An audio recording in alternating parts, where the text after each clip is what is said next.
আসসালামু আলাইকুম। এক্সেলেন্ট বাংলাদেশের পেজে সবাইকে অনেক অনেক স্বাগতম। আপনারা সবাই আমাদের নিয়মিত লাইভ সম্পর্কে জানেন। আজকের অনুষ্ঠান শুরু করতে যাচ্ছি। আপনাদের সাথে আছি আমি সুমাইয়া জামান বাঁধন। Bangladesh university of business and টেকনোলজির অ্যাম্বাসেডর হিসেবে কাজ করছি এক্সেলেন্স বাংলাদেশে।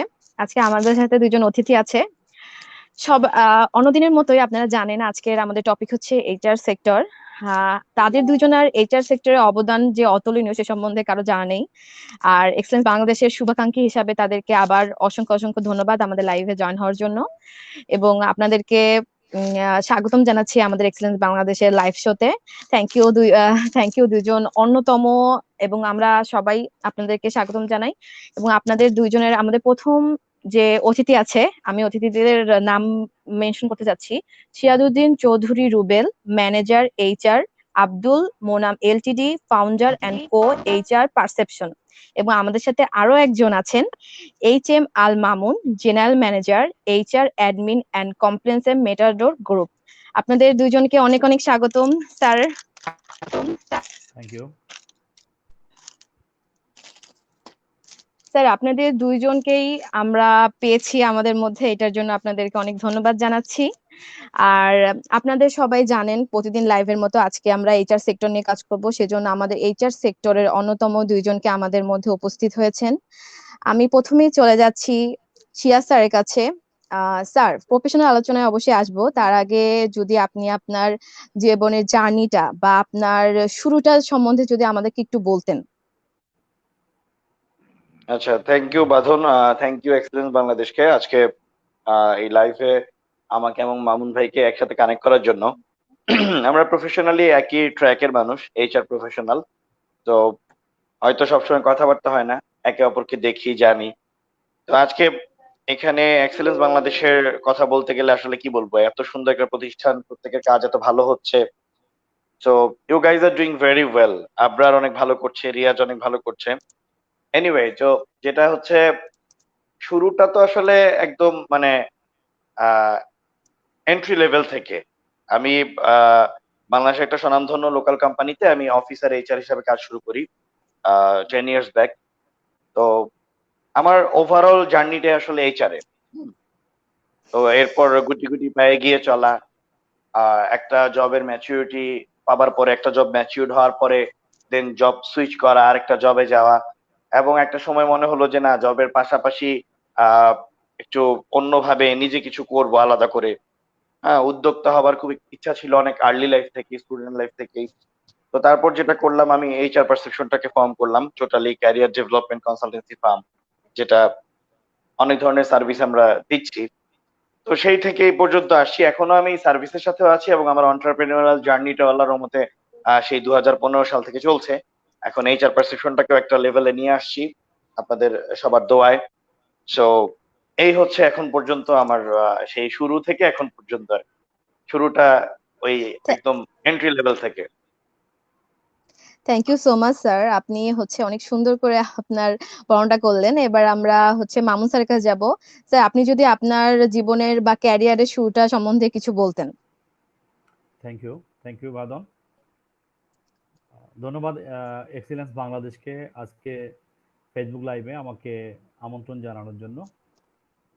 বর্তমানে আমি ম্যাটাডোর গ্রুপ, বাংলাদেশের সর্ববৃহৎ এবং সাউথ ইস্ট এশিয়ার সর্ববৃহৎ বল পেন ম্যানুফ্যাকচারার এবং প্লাস্টিক গুডস ম্যানুফ্যাকচারার একটি কোম্পানি। এখানে এইচআর অ্যাডমিন এবং কমপ্লায়েন্স ডিপার্টমেন্টের জেনারেল ম্যানেজার হিসাবে দায়িত্বরত রয়েছি এবং বর্তমানে এই কোম্পানিতে 8 বছর ধরে আমি এখনো এখানে দায়িত্ব পালন করছি। আর আমার ক্যারিয়ার আমার এইচআর ক্যারিয়ার 13 বছরের, 13+ এইচআর ক্যারিয়ার। ইতিমধ্যে আমি আরএমজি সেক্টর বা রেডিমেড গার্মেন্টস সেক্টরেও এইচআর এ কাজ করেছি, ম্যানেজারি পজিশনে কাজ করেছি, 5.5 বছর চাকরি করেছি সেখানে। বর্তমানে এফএমসিজি সেক্টরে 8 বছর রানিং। এর বাইরেও আমার ক্যারিয়ারে আমার মিডিয়া এবং জার্নালিজমে আমি অনেকদিন কাজ করেছি। বিশেষ করে ইউনিভার্সিটি লেভেলে যখন অনার্স ফার্স্ট ইয়ারে যখন ইউনিভার্সিটিতে ভর্তি হই, তখন থেকেই মিডিয়া অ্যান্ড জার্নালিজমের সাথে জড়িত ছিলাম এবং সর্বশেষ আমি বেশ কয়েকটি মিডিয়া হাউসে কাজ করেছি। ইত্তেফাকে কাজ করেছি, জায়জাদিনে কাজ করেছি, সর্বশেষ ইলেকট্রনিক মিডিয়ায় কাজ করেছি, এনটিভিতে কাজ করেছি। আর এরপরেই মূলত হচ্ছে এইচআর সেক্টরে, এইচআর অ্যাডমিন সেক্টরে জব। তো সব মিলিয়ে আসলে অনেক বছরের ক্যারিয়ার। আর এর বাইরেও পার্ট টাইম জব ছিল, আসলে বিভিন্ন সময় বিভিন্ন পার্ট টাইম জব করেছি। আহ, যখন যেটা শখ ছিল তখনই শখ হিসাবে কাজ করেছি, কখনো পার্ট টাইম কখনো ফুল টাইম, সবকিছু মিলে হচ্ছে আসলে দীর্ঘদিনের আমার প্রফেশনাল ক্যারিয়ার। আর বর্তমানে ফুল ফোর্সে আমি HR admin and compliance sector, অর্থাৎ একজন এইচআর প্রফেশনাল হিসাবে আমি কাজ করে যাচ্ছি। বর্তমানে এইচআরই আসলে আমার আসলে actual পেশা। অনেক অনেক ধন্যবাদ স্যার, আপনার জার্নিটা শুনে অনেক ভালো লাগলো। আমি এবার প্রথম কোশ্চেনটা নিয়েই সিরাজ স্যারের কাছে যেতে চাই। স্যার, আমরা এখন জানি যে করোনা ভাইরাসের সময়টা আমাদের জন্য কতটা চ্যালেঞ্জের। আমরা অনেকেই আত্মকেন্দ্রিক হয়ে যাচ্ছি বা শিক্ষার্থীদের মধ্যে হতাশাগ্রস্তের দিকটাও আমরা অনেক দেখেছি। আপনারা যারা এইচআর প্রফেশনাল আছেন, সেখানে করোনার ইফেক্টটা বা করোনার কারণে কি কি প্রভাব ফেলেছে বলে আপনি মনে করছেন, বা আপনারা কি কি ফেস করছেন এই সম্বন্ধে যদি একটু জানাতেন। আচ্ছা, প্রথমত হচ্ছে করোনা ভাইরাসের যে এফেক্টটা, এটা আসলে it's not limited to one society, it's not limited to one country. এটা একদম মানে যেটাকে প্যান্ডেমিক বলি আমরা, এটা হচ্ছে একদম মানে গ্লোবাল একটা এফেক্ট পড়েছে এটার, একদম সারা বিশ্বে এটার এফেক্ট পড়েছে, সারা বিশ্ব এফেক্টেড এটার কারণে। তো এটার আঘাত প্রতিটা জায়গায় যাবে, এটার আঘাত আমাদের সবাইকেই নিতে হবে। আমাদের বিজনেস সেক্টরে, আমাদের ইন্ডাস্ট্রি গুলোতে এটা খুবই স্বাভাবিক যে আমাদের ব্যবসা বাণিজ্য কিছুটা ধস নামবে। এটা খুবই স্বাভাবিক যে আমাদের কর্মজীবনটা ব্যাহত যেহেতু হয়ে আছে, আজকে 2 মাস হয়ে গেছে, আমরা এখনো জানি না যে আলটিমেটলি আর কতদিন পরে আমরা আসলে পুরোপুরি একটা স্বাভাবিক জীবন পাবো। তো ইকোনমিস্টরা অলরেডি প্রেডিক্ট করে ফেলেছে যে কি পরিমাণ ইকোনমিক্যাল লস আমরা অলরেডি ফেস করছি, এবং আমরা কি পরিমাণ ইকোনমিক্যাল লস আমরা কিছুদিনের মধ্যে আরো এটা বাড়ছে। ইট ইজ মানে ইট ইজ ইনক্রিজিং গ্র্যাজুয়ালি, এটা ক্রমাগত বেড়েই চলেছে। তো এটার যে প্রভাবটা সেটা পড়বে প্রত্যেকের এই যে মানে কর্মজীবন, যেটা জব লাইফ, এখানে আসলে একটা প্রভাব পড়বে। কারণ যখন অর্থনৈতিক চাকা একদম সচল থাকে, যখন সবকিছু অনেক বেশি প্রোডাক্টিভ থাকে, তখন কি হয়, তখন আমাদের লোকবল লাগে, আমাদের ইন্ডাস্ট্রি গুলোর চাকা অনেক বেশি মানে সচল থাকে, তখন আমাদের অনেক বেশি লোকবল থাকে। আপনি জানেন যে আমাদের দেশটাতে এমনিতেই আমাদের বেকারত্বের হারটা কিন্তু আসলে অন্যান্য দেশের তুলনায় বেশি। আমাদের এমনিতে ফ্রেশ গ্রাজুয়েট বা বেকারের সংখ্যাটা আসলেই সবসময় কাউন্ট করার মতো, সবসময় চোখে পড়ার মতো। সেখানে যখন সারা বিশ্বে এরকম একটা সিচুয়েশন আমরা ফেস করছি, সারা বিশ্ব যখন এরকম একটা মানে করোনার অ্যাটাকে যখন সিক অলরেডি, পুরো পৃথিবী একটা অসুস্থ অবস্থা পার করছে, তো সেখানে কিন্তু এটা জব মার্কেটে অনেক বড় একটা প্রভাব পড়বে, এটা স্বাভাবিক। আমাদের অনেককেই মানে চাকরিচ্যুত হতে হবে, আমাদের ইন্ডাস্ট্রি গুলোর চাকা অনেকটাই অচল হবে। হ্যাঁ, তবে আমাদেরকে যেটা চেষ্টা করতে হবে যে আমাদের শুধুমাত্র বসে থাকলে চলবে না। হ্যাঁ, আমাদের অলওয়েজ প্রিপেয়ার থাকতে হবে।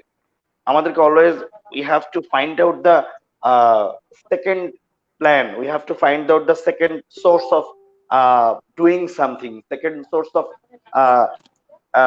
মানে our to make us active actually, so that এই সিচুয়েশনটা যখনই থামবে, আমরা যেন আমাদেরকে আবার পুনর্দমে আমরা আমাদেরকে আবার মানে সচল করতে পারি। তো এই যে এফেক্টেড, যেটা আসলে কোশ্চেনটা ছিল, ফোকাস যে জায়গাটা ছিল, এফেক্টেড, আমরা উই আর এফেক্টেড, এটাকে সহজভাবে মেনে নিতে হবে আমাদেরকে। আমাদের জীবনযাত্রাকে একটু সিম্পল করতে হবে, সিম্পলিফাই করতে হবে for the time being.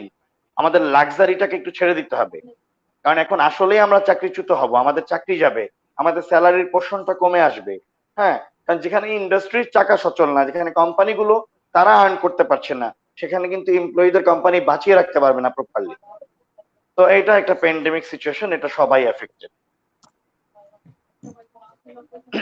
Thank you sir, অনেক সুন্দর করে আপনি বর্ণনা করছেন। আপনাকে অনেক অনেক ধন্যবাদ। আমি এবার হচ্ছে মামুন স্যারের কাছে যাব। স্যার, আপনার জন্য একটা কোশ্চেন। স্যার, আমরা জানি যে বর্তমানে বিভিন্ন কোম্পানির এমপ্লয়ীদের বাসায় থেকে কাজ করতে হচ্ছে। আর আমরা জানি যে এইচআর ডিপার্টমেন্ট সবসময় হচ্ছে এমপ্লয়ীদের তাদের ডেভেলপমেন্টের জন্য কাজ করে যাচ্ছে। তো আপনারা যারা হোম অফিস বা আমরা যেটাকে বলি যে যারা হোম সার্ভিস দিচ্ছে, তাদের সাথে কানেক্টিভিটিটা কেমন, বা তাদের সাথে কানেক্ট করার জন্য আপনার কি কি চ্যালেঞ্জ ফেস করছেন সে সম্বন্ধে যদি একটু জানাতেন আমাদেরকে। আচ্ছা, বর্তমানে করোনা পরিস্থিতির কারণে যাতে করোনার এই প্রাদুর্ভাব সর্বত্র না ছড়ায়, সেজন্যই মূলত হচ্ছে অনেক কোম্পানি, বিশেষ করে মাল্টিন্যাশনাল কোম্পানি, তারপর লোকাল বিভিন্ন কোম্পানি, কর্পোরেট হাউস, তারা অফিসের পরিবর্তে মূলত বাসাকেই বেছে নিয়েছে জব হিসাবে বেছে নিয়েছে বা জব করার জন্য।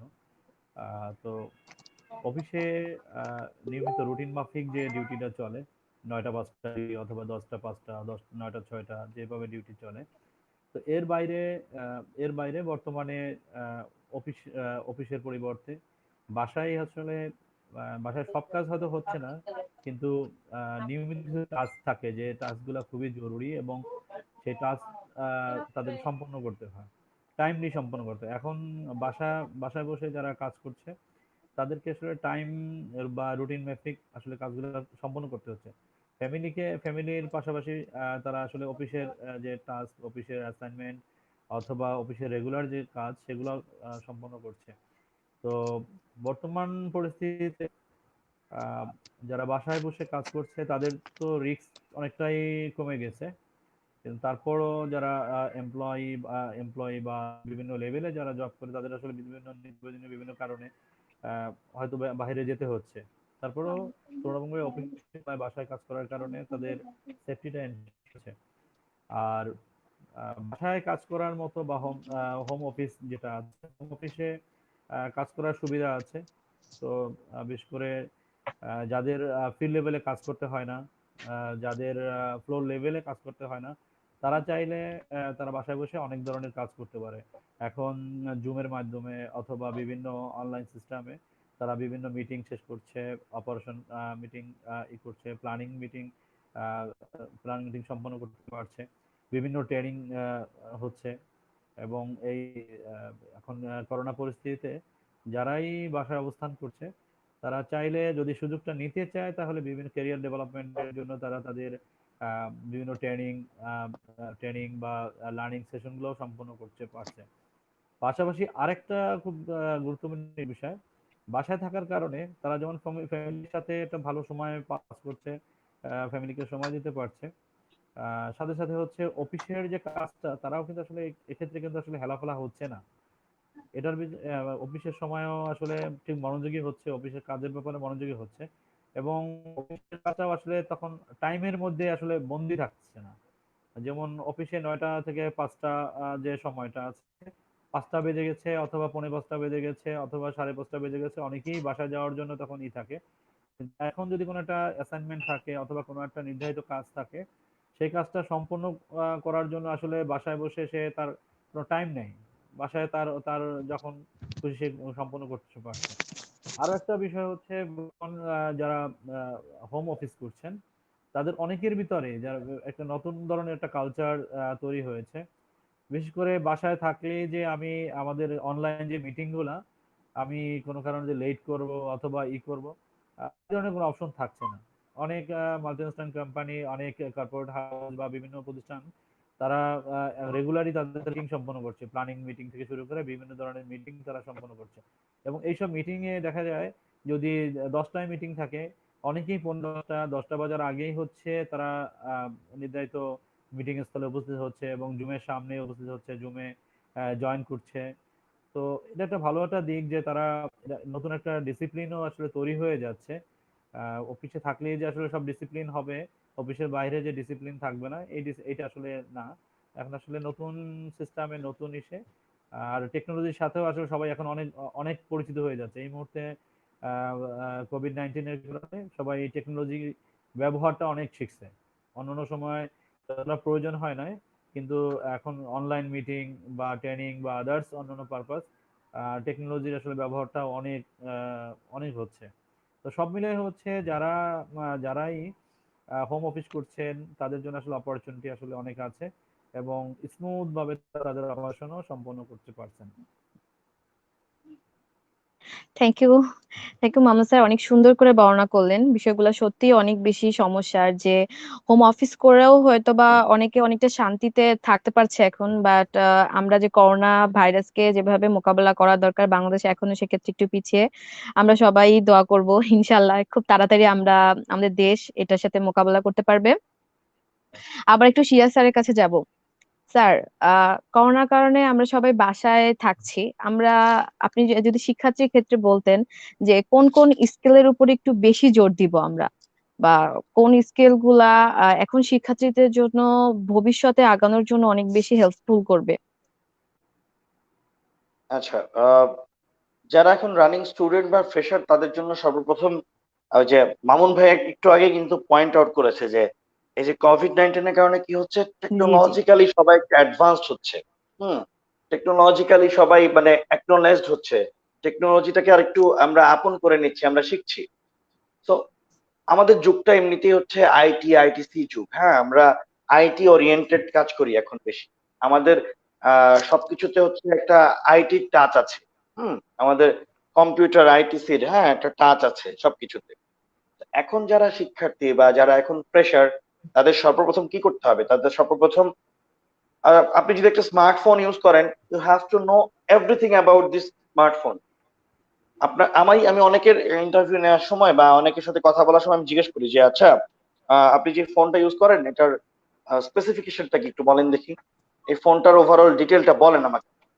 স্যার আমি তো এই যে অপো এটা ইউজ করি, আমি তো শাওমি এটা ইউজ করি। ঠিক আছে, শাওমি এটা ইউজ করেন, বাট এটার স্পেসিফিকেশনসটা কি ডিটেল একটু বলেন। তো এই যে এটা কেন আমি কোশ্চেনটা করি, শুধুমাত্র এটুকু অ্যাওয়ারনেস সৃষ্টি করার জন্য যে আমি যে একটা স্মার্টফোন ইউজ করতেছি, it's not about model, it's all about it's function. এটার ভিতরে কি আছে আমাকে ডিটেইলে জানতে হবে, আমি এটা দিয়ে কি কি করতে পারবো, কোন জিনিসটার কি কাজ। তো টেকনোলজি শিখতে হবে, কম্পিউটারে অনেক বেশি দক্ষ হতে হবে, অফিস অ্যাপ্লিকেশনস গুলোতে অনেক বেশি এক্সপার্ট হতে হবে। পাশাপাশি আমাকে আমাদের ফ্রেশারদেরকে বা যারা রানিং স্টুডেন্ট তাদেরকে কর্পোরেটের একটা টাচ নিতে হবে আগে থেকে। হ্যাঁ, তারা তাদের মধ্যে একটা সিরিয়াসনেস আনতে হবে, কিছু না কিছু কাজ তাদেরকে করতে হবে। এখন কিন্তু পার্ট টাইম কিছু করার জন্য বাইরে বেরোতে হয় না, ঘরে বসে কম্পিউটারের মাধ্যমে মোবাইলের মাধ্যমে অনেক কিছু করা যায়। সো যেটা করতে হবে প্রথমত হচ্ছে কম্পিউটার মানে টেকনোলজিক্যালি তাকে স্কিলড হতে হবে, ইংলিশে দক্ষ হতে হবে। আমরা আমাদের অফিসিয়ালি যে কোনো ইস্যুতে কিন্তু আমরা ইংরেজির ব্যবহার করি। তো আমাদের প্রপারলি রিডিং, রাইটিং, স্পিকিং প্রতিটা জায়গায় আমাদের ইংরেজিতে আমাদেরকে ক্রমাগত দক্ষ হতে হবে, যেটা ছাড়া কোনো গতি নেই। ভালো ভালো প্রেজেন্টেশন তৈরি করতে হবে, স্লাইড বানানো শিখতে হবে, সুন্দর সুন্দর রিপোর্ট তৈরি করতে হবে। আমার কমিউনিকেশনটাকে আমাকে ঝালাই করে নিতে হবে যে আমি আমি কমিউনিকেশনে কেমন, আমি প্রেজেন্টেশনে কেমন, আমি একটা মানুষের সামনে কথা বলি কিভাবে, আমার প্রবলেম গুলো কোন জায়গাটায় আসলে, এগুলো বের করতে হবে। সো ওভারঅল আমাকে অনেকগুলো স্কিলের উপর কাজ করতে হবে। টেকনোলজিক্যাল স্কিল তো মাস্ট, পাশাপাশি হচ্ছে সফট স্কিল গুলোকে আমাকে ডেভেলপ করে নিতে হবে, এর মধ্যে করে আমাকে রেডি থাকতে হবে নেক্সট ওয়ারের জন্য। Thank you. Thank you sir, অনেক সুন্দর করে শিক্ষার্থীদের জন্য বর্ণনা করার জন্য। আমরা এখানে অধিকাংশই শিক্ষার্থীরা ছিলাম, আর যারা যারা এখন আমাদের লাইভটি দেখছে তারা সবাই হয়তো একমত হবে। আহ, আপনি আপনি যে সেক্টর গুলো সম্বন্ধে আমাদেরকে বললেন, রাইটিং স্কিল, তারপরে হচ্ছে অন্যান্য যে স্কিল সম্বন্ধে, ইনশাল্লাহ তারা সেই সব সম্বন্ধে অবশ্যই প্রস্তুতি গ্রহণ করবে।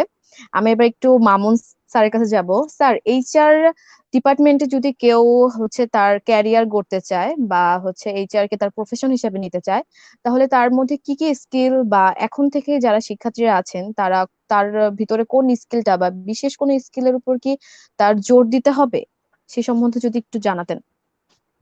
আচ্ছা, থ্যাংক ইউ বাঁধন। আচ্ছা, এইচআর ডিপার্টমেন্টে বা এইচআর প্রফেশনে যদি কেউ কেরিয়ার করতে চায়, প্রথম হচ্ছে তার ইচ্ছা শক্তিটা দরকার। সর্বপ্রথম তার ইচ্ছা শক্তিটা আগে আসলে খুব জরুরি দরকার। আমরা ম্যাক্সিমামই হচ্ছে আমরা ইউনিভার্সিটি থেকে যখন পাশ করে বের হই বা কলেজ থেকে পাশ করে যারা বের হয়, তো তাদের ক্ষেত্রে আসলে কোন সেক্টরে সে জব করবে, কোন প্রফেশনে সে যাবে, কোন কেরিয়ারে সে কোনটা তার কেরিয়ার হবে, ভবিষ্যৎ পেশা আসলে তার কি হবে, এই বিষয়ে আসলে সুনির্ধারিত কোনো ধরনের গাইডলাইন থাকে না। তো যে কারণে আহ, সে সামনে ব্যাংকের একটা সার্কুলার পাচ্ছে, ব্যাংকে অ্যাপ্লাই করছে। সে কোনো শিক্ষা প্রতিষ্ঠানে সার্কুলার পাচ্ছে, শিক্ষা প্রতিষ্ঠানে অ্যাপ্লাই করছে। সে কোনো মানে বিভিন্ন ধরনের, অর্থাৎ আহ, সামনে যা পাচ্ছে সেখানেই সে আসলে অ্যাপ্লাই করছে। তো এটা আসলে মানে সঠিকভাবে এইচআর সেক্টরে যাওয়ার জন্য আসলে এটা কোনো পথ না।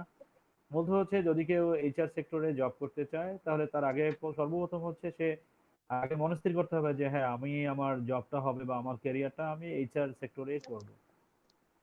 এখন আসি এইচআর সেক্টরে কোথায় জব করব। এখন বাংলাদেশ বলি বা বিশ্বের বিভিন্ন বিভিন্ন প্রান্তেই বলি, সব জায়গায় কিন্তু বিভিন্ন প্রতিষ্ঠানে, লোকাল কোম্পানি, মাল্টিন্যাশনাল কোম্পানি, বিভিন্ন ফ্যাক্টরি, বিভিন্ন মিডিয়া হাউস, সব জায়গায় কিন্তু আসলে এইচআর ডিপার্টমেন্ট আছে, অ্যাডমিনিস্ট্রেশন ডিপার্টমেন্ট আছে, এইচআর ডিপার্টমেন্ট আছে।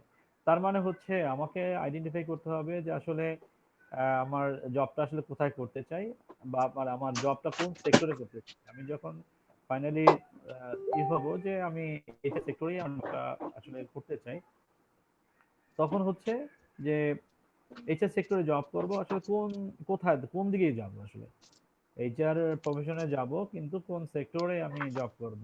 সেটা কি আমি আসলে কোনো মাল্টিনেশনালের জন্য চিন্তা করব, নাকি আমি লোকাল কোনো কোম্পানির জন্য চিন্তা করব, নাকি কোনো প্রোডাকশন হাউসের জন্য চিন্তা করব। তো ফাইনালি হচ্ছে যে এইচআর সেক্টরে সে জব করার জন্য যদি সে ইচ্ছা পোষণই করে, তাহলে তাকে কিছু স্কিল ডেভেলপমেন্ট করতে হবে। প্রথমত এখন আমাদের বিভিন্ন ইউনিভার্সিটিতে, বিভিন্ন কলেজে হিউম্যান রিসোর্স ম্যানেজমেন্ট নামে একটা সাবজেক্টই এখন আছে, বিভিন্ন জায়গায় আছে।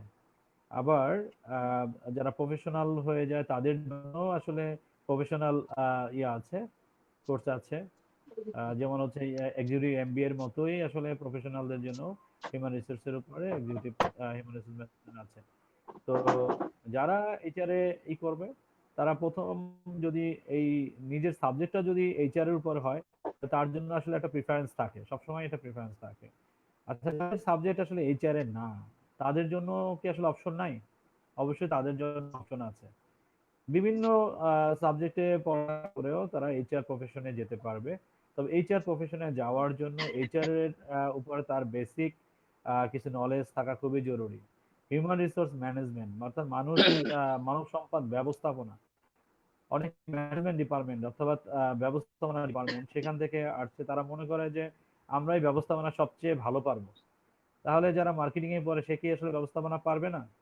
সেও কিন্তু কিভাবে মার্কেটিং করতে হয়, কিভাবে মার্কেট অ্যানালাইসিস করতে হবে, কিভাবে মার্কেটিং করতে হবে, সেই ব্যবস্থা কিন্তু তারাও পারবে। অর্থাৎ সব সেক্টরেরই অপশন, সব ডিপার্টমেন্টের অথবা সব সাবজেক্টেরই অপশন আছে এখানে যাওয়ার জন্য। অনেক ইঞ্জিনিয়ারও কিন্তু হিউম্যান রিসোর্স ম্যানেজমেন্টে বর্তমানে জব করছে। তার মানে সে ইঞ্জিনিয়ারিং পাশ করছে, সেজন্য কি সে আসলে হিউম্যান রিসোর্স ম্যানেজমেন্ট যেতে পারবে না? সেও কিন্তু এখন স্টিল জব করছে। তো সব মিলিয়ে হচ্ছে প্রথমে তার ইচ্ছা শক্তিটা খুব জরুরি যে আমি আসলে হিউম্যান রিসোর্স ম্যানেজমেন্টে বা এইচআর সেক্টরে, আমার এইচআর প্রফেশনে আমি যাব। নাম্বার টু হচ্ছে আমার হিউম্যান হিউম্যান রিসোর্স সেক্টরে যখন সাবজেক্ট যদি হয় ভালো, যদি অন্য সাবজেক্টের হয়, সেক্ষেত্রে সে পিজিডি করতে পারে, পোস্ট গ্রাজুয়েট পোস্ট ডিপ্লোমা করতে পারে, হিউম্যান রিসোর্স ম্যানেজমেন্টের উপরে সে একটা ডিপ্লোমা করতে পারে। এটা তার জন্য একটি প্লাস পয়েন্ট। যারা এইচআর এ ফ্রেশার্স হিসাবে যখন জব করে, অনেকে আবার কমপ্লায়েন্সের সাথে অ্যাডও থাকে। অনেক কোম্পানিতে আছে এইচআর এন্ড অ্যাডমিন একসাথে আছে, আবার অনেক কোম্পানিতে আছে এইচআর এন্ড কমপ্লায়েন্স একসাথে আছে। সেক্ষেত্রে এইচআর এ যদি পিজিডি করে, সেক্ষেত্রে পরবর্তীতে কমপ্লায়েন্সের উপরও সে পিজিডি করতে পারে। আর পোস্ট গ্রাজুয়েট ডিপ্লোমা করার জন্য বিভিন্ন প্রতিষ্ঠান আছে, বিশেষ করে বিভিন্ন ইউনিভার্সিটি লেভেল আছে, প্রাইভেট ইউনিভার্সিটি আছে, সরকারি বিআইএম আছে বা অন্যান্য ইনস্টিটিউট গুলো আছে। সেখানে স্বল্প কোর্স অর্থাৎ 6 মাস থেকে 1 বছর কোর্স, মিনিমাম 1 বছর কোর্স, এখানে সে পোস্ট গ্রাজুয়েট ডিপ্লোমা করতে পারছে। অনেকে আছে হিউম্যান রিসোর্স ম্যানেজমেন্টে অনার্স করতে পারছে, অনেকে আছে আবার অ্যাডভান্স লেভেলেও পড়ালেখা করার সুযোগ আছে। এর পাশাপাশি হিউম্যান রিসোর্স ম্যানেজমেন্টে যদি জব চায়, তার বেসিক কিছু স্কিল তাকে ডেভেলপ করতে হবে। যেমন হচ্ছে এখন টেকনোলজির যুগ, তাকে অবশ্যই টেকনোলজিক্যালি আসলে তাকে সাউন্ড নলেজ থাকতে হবে। কম্পিউটার নলেজ থাকতে হবে, এক্সেলের নলেজ থাকতে হবে, কম্পিউটারের বেসিক যে নলেজগুলো আছে সেগুলো থাকতে হবে, ইমেল কমিউনিকেশন এগুলো খুব ভালো হতে হবে, ইংলিশ কমিউনিকেশন পারতে হবে। আহ, এছাড়া হচ্ছে যে এই নলেজ গ্যাদার করার জন্য কিছু কিছু ট্রেনিং আছে, রিলেভেন্ট ট্রেনিং আছে, এইচআর রিলেটেড ট্রেনিং আছে, কেরিয়ার ডেভেলপমেন্টের জন্য ট্রেনিং আছে, রিলেভেন্ট সেক্টরে যাওয়ার জন্য অনেক ধরনের ট্রেনিং আছে। এইসব ট্রেনিং এ সে অ্যাটেন্ড করলে তার স্কিল আসলে অনেক ডেভেলপ হয়ে যাবে। পাশাপাশি যে জিনিসটা হবে, প্রফেশনে যাওয়ার জন্য তার একটা নেটওয়ার্কিং তৈরি হয়ে যাবে। এখন যারা ইউনিভার্সিটি লেভেলে যারা আছে, বিশেষ করে আমি গতকালকে এক্সেলেন্স বাংলাদেশের অনেকের সাথে, আমি গতকালকে আমার সাথে অনেকে মেসেঞ্জারে নক করছিল বা অনেকের সাথে কথা হচ্ছিল, দেখলাম যে কেউ জাতীয় কবি কাজী নজরুল ইসলাম ইউনিভার্সিটিতে আছে, অ্যাম্বাসিডর হিসেবে আছে, কেউ জগন্নাথ ইউনিভার্সিটি অ্যাম্বাসিডর হিসেবে আছে। এই যে বিভিন্ন ইউনিভার্সিটি লেভেলে যারা হিসাবে আছে বা এক্সেলেন্স বাংলাদেশের সাথে তারা একজন মেম্বার হিসাবে বা একজন অ্যাম্বাসিডর হিসাবে সে আছে, তো সে কিন্তু তার কেরিয়ার বা নেক্সট কেরিয়ারের জন্য কিন্তু তার একটা প্লাস পয়েন্ট অলরেডি কিন্তু হয়ে গেল। সে কিন্তু বিভিন্ন বিভিন্ন যারা অর্গানাইজেশনে যারা এইচআর প্রফেশনাল আছে বা অন্যান্য সিইও লেভেলে আছে, বিভিন্ন প্রতিষ্ঠানে টপ লেভেলে আছে, মিড লেভেলে আছে, এন্ট্রি লেভেলে আছে, তাদের সাথে ভালো একটা নেটওয়ার্ক তৈরি হয়ে যাচ্ছে। তো আমরা দেখি বিভিন্ন এইচআর অর্গানাইজেশন আছে, তো এইসব অর্গানাইজেশনের সাথেও যারা আসলে ইনভলভ হয়ে যায়, স্টুডেন্ট মেম্বার হয়, তারাও কিন্তু খুব সহজেই যারা এমপ্লয়ার আছে অথবা যারা এইচআর প্রফেশনাল যারা আছে, যারা রিক্রুটার আছে, তাদের সাথে কিন্তু তাদের একটা ভালো একটা কানেক্টিভিটি তৈরি হয়ে গেছে। খুব সহজেই তারা একটা মানে জবে, মানে ইউনিভার্সিটি থাকতে থাকতেই তারা একটা মানে এত সুসম্পর্ক তৈরি করে নিচ্ছে যে যে কারণে তারা আসলে পাশ করে বের হওয়ার পরে চাকরি নিয়ে বেশি ভাবতে হচ্ছে না, এবং খুব সহজেই ভালো কোনো প্রতিষ্ঠানে তারা পেশার হিসাবে জব করছে এবং খুব স্বল্প সময় তার পারফরমেন্স দেখানোর কারণে সে এখানে খুব দ্রুত উঠতে পারছে। আরেকটা বিষয় হচ্ছে যে এখন ইউনিভার্সিটি লেভেলে বা বিভিন্ন প্রতিষ্ঠানে এখন কেরিয়ার ক্লাব সহ বিভিন্ন ধরনের স্কিল ডেভেলপমেন্টের জন্য ক্লাব রয়েছে। এইসব ক্লাব বা অর্গানাইজেশনের সাথে যখন জড়িত থাকে, অনেকে আছে অ্যাক্টিভ মেম্বার হিসেবে আছে, অনেকে অর্গানাইজার হিসেবে আছে। তো তার যে অর্গানাইজার হিসাবে থাকা, এটা একটা তার অর্গানাইজিং ক্যাপাসিটি, অনেক লোককে সে ম্যানেজ করতে পারছে, যেটা হচ্ছে হিউম্যান রিসোর্স ম্যানেজমেন্টের মানব সম্পদকে ব্যবস্থাপনা করা। মানুষ চালানো আসলে একটা অনেক কঠিন ব্যাপার। মানুষ বিভিন্ন মতের মানুষ, বিভিন্ন মনের মানুষ, তো তাদেরকে আসলে চালানো, তাদেরকে আসলে একইভাবে করা, এটা খুবই কঠিন কাজ। তো এইটা যখন আসলে বিভিন্ন অর্গানাইজেশনের মাধ্যমে নিজেরাই যখন গাইড করে, নিজেরাই যখন লিড দেয়, আমি উদাহরণস্বরূপ বলছি বলছি যে বিভিন্ন প্রতিষ্ঠানে যেমন কেরিয়ার ক্লাবটা আছে, আহ, এর পাশাপাশি হচ্ছে স্কিল ডেভেলপমেন্টের জন্য অনেক ধরনের ক্লাব আছে, মার্কেটিং এর ক্লাব আছে, ম্যানেজমেন্টের ক্লাব আছে, স্কিল ডেভেলপমেন্টের জন্য স্কিল হান্ট বা আদার্স অন্যান্য প্রতিষ্ঠান আছে। অনেকেই স্টুডেন্টদের জন্য অথবা যারা এখন এই এন্ট্রি লেভেলে জব করছে, তাদের জন্য ফ্রি কোর্স অথবা স্বল্প মূল্যে বিভিন্ন কোর্সের ব্যবস্থা করছে। কেউ হচ্ছে গ্রাফিক্স ডিজাইনের কোর্স করছে, কেউ প্রেজেন্টেশন স্কিল, কেউ কমিউনিকেশন স্কিল, কেউ ইংলিশ কমিউনিকেশনের স্কিল, ইমেল কমিউনিকেশন স্কিল, তারপরে সোশ্যাল মিডিয়ার উপর বিভিন্ন ধরনের ইয়ে হচ্ছে, ডিজিটাল মার্কেটিং হচ্ছে, ফ্রিল্যান্সিং হচ্ছে, এই ধরনের বিভিন্ন ধরনের আসলে স্কিল তারা ডেভেলপ করছে। তো সব মিলে হচ্ছে তারা যে স্কিল ডেভেলপ করছে তাদের নিজের ক্যারিয়ারের জন্য, নিজের ভবিষ্যৎ ক্যারিয়ারের জন্য অনেক উপকারী হচ্ছে, এবং এটা তাদেরকে এইচআর সেক্টরে জব পাওয়ার ক্ষেত্রে আমি মনে করি যে তাদের অনেক সহায়ক হচ্ছে। আর তাদের অর্গানাইজিং ক্যাপাসিটি, তাদের লিডিং ক্যাপাসিটি, এইসব ক্যাপাসিটিও তাদের ক্যারিয়ারের জন্য আসলে একটা বড় একটা প্লাস পয়েন্ট। তো সব মিলে হচ্ছে এইচআর করার জন্য তাদের এই সকল স্কিল যদি সে ডেভেলপ করতে পারে, আমার মনে হয় সে খুব সহজেই এইচআর সেক্টরের জন্য সে আসলে অনেকটাই এগিয়ে থাকবে বলে আমি মনে করি। থ্যাংক ইউ মামুন স্যার, অনেক অনেক ধন্যবাদ। আপনার কিছু কথা আমি আবারও, আপনার কিছু কিছু পয়েন্ট আমি আবারও একটু ধরে রাখতে চাই আমাদের শিক্ষার্থীদের সামনে, আমাদের সাথে যারা যারা লাইভে জয়েন করেছেন। আপনারা স্যারের কিছু কথা শুনলেন যে এক্সেলেন্স বাংলাদেশ কিভাবে কাজ করছে। সত্যি অনেক ভালো কাজ করছে এক্সেলেন্স বাংলাদেশ। যারা যারা অ্যাম্বাসেডর হিসাবে নিয়োগ আছে অন্যান্য ভার্সিটির, এটা একটা অনেক বড় পদক্ষেপ। আমাদের কর্পোরেট লাইফের অলরেডি অনেক এক্সপিরিয়েন্স হয়ে যাচ্ছে আমাদের, আমরা কিভাবে কাজ করতেছে, স্যাররা কিভাবে কাজ করতে, তাদের সাথে আমাদেরকে অনেক সাহায্য করে এইগুলো ধন্যবাদ স্যার, আমরা অনেক খুশি হয়েছি। আপনি অনেক সুন্দর করে বর্ণনা করেছেন। আর এক্সেলেন্স বাংলাদেশের হয়ে আবারও ধন্যবাদ, কেননা আমাদের থ্যাংক ইউ। অ্যাম্বাসেডররা অনেক ভালো কাজ করছেন আমাদের সাথে। স্যার, আমি এবার সিরাজ স্যারের কাছে যেতে চাই। সিরাজ স্যারের কাছে এই কোশ্চেনটা না করলেই নয়। স্যার, এই কোশ্চেনটা আমি একটু আগে আপনার সাথে ডিসকাস করতেছিলাম যে গত 2 দিন আগে আমি আপনার একটা রিপোর্ট পড়েছি, যেখানে আমি দেখেছিলাম যে 30,000 মানুষের জন্য আপনি সিভি লিখেছেন। আহ, স্যার, এটা কমেন্ডেবল একটা জিনিস। আর স্যার, আমার কোশ্চেনটা অ্যাকচুয়ালি এখানে ছিল যে করোনা ভাইরাসের কারণে আমরা যে অনেক ধরনের চ্যালেঞ্জিং সেকশন মোকাবেলা করছি, তো আমাদের সিভিতে কেমন ধরনের পরিবর্তন আসতে পারে, বা ভবিষ্যতেও আমাদের করোনা ভাইরাসের কারণেই সিভিতে কি কি পরিবর্তন আনতে হবে, এ বিষয়ে যদি আপনি জানাতেন স্যার। আচ্ছা, আসলে সিভিতে তো আসলে সিচুয়েশনগত কোনো পরিবর্তন আনার কিছু নাই। সিভিটা হচ্ছে আমাদের নিজেদেরকে এক্সপ্রেস করার একটা ডকুমেন্ট। হ্যাঁ, পরিবর্তনটা আনতে হবে আমাদের নিজেদের মধ্যে। আমি যখন আমার নিজের মধ্যে পরিবর্তন আনবো, সেটা আলটিমেটলি কোথায় ফুটে উঠবে? আমার সিভিতে ফুটে উঠবে। হুম। তো আমি জি। এখানে আজকে যেহেতু আমার মোস্ট অফ দ্য অডিয়েন্স হচ্ছে রানিং স্টুডেন্ট বা ফ্রেশার, তো আমি একটা কথাই বলবো, যে একটু আগেও আমি যেটাকে বলেছি ওটা দ্বারা সাথে আবার রিলেট করব, যে you have to develop your skills. কোন কোন স্কিল গুলো কমন আগে জানতে হবে। আমাকে প্রতিনিয়ত আমার স্কিল ডেভেলপ করতে হবে। আমাকে ডেভেলপ করতে হবে। আমরা অনেক সময় অনেক বেশি এক্সট্রা কারিকুলার অ্যাক্টিভিটিজ এর সাথে এত বেশি ইনভলভ হই আমরা, হওয়ার ফলশ্রুতিতে আমরা আমাদের নিজেদের যেই মূল পড়াশোনাটা, আমাদের যেই টেক্সট বুকের সাথে আমাদের সম্পর্ক বা আমাদের যে সিজিপিএ, সেটার কথাও কিন্তু আমরা ভুলে যাই। আমাদেরকে একদম মানে স্টুডেন্ট লাইফটাকে ব্যালেন্স করতে হবে। আমরা যেমন ওয়ার্ক লাইফে বলি যে ওয়ার্ক লাইফ ব্যালেন্স, অনুরূপ ভাবে স্টুডেন্ট লাইফ ব্যালেন্স বলতে একটা কথা আছে।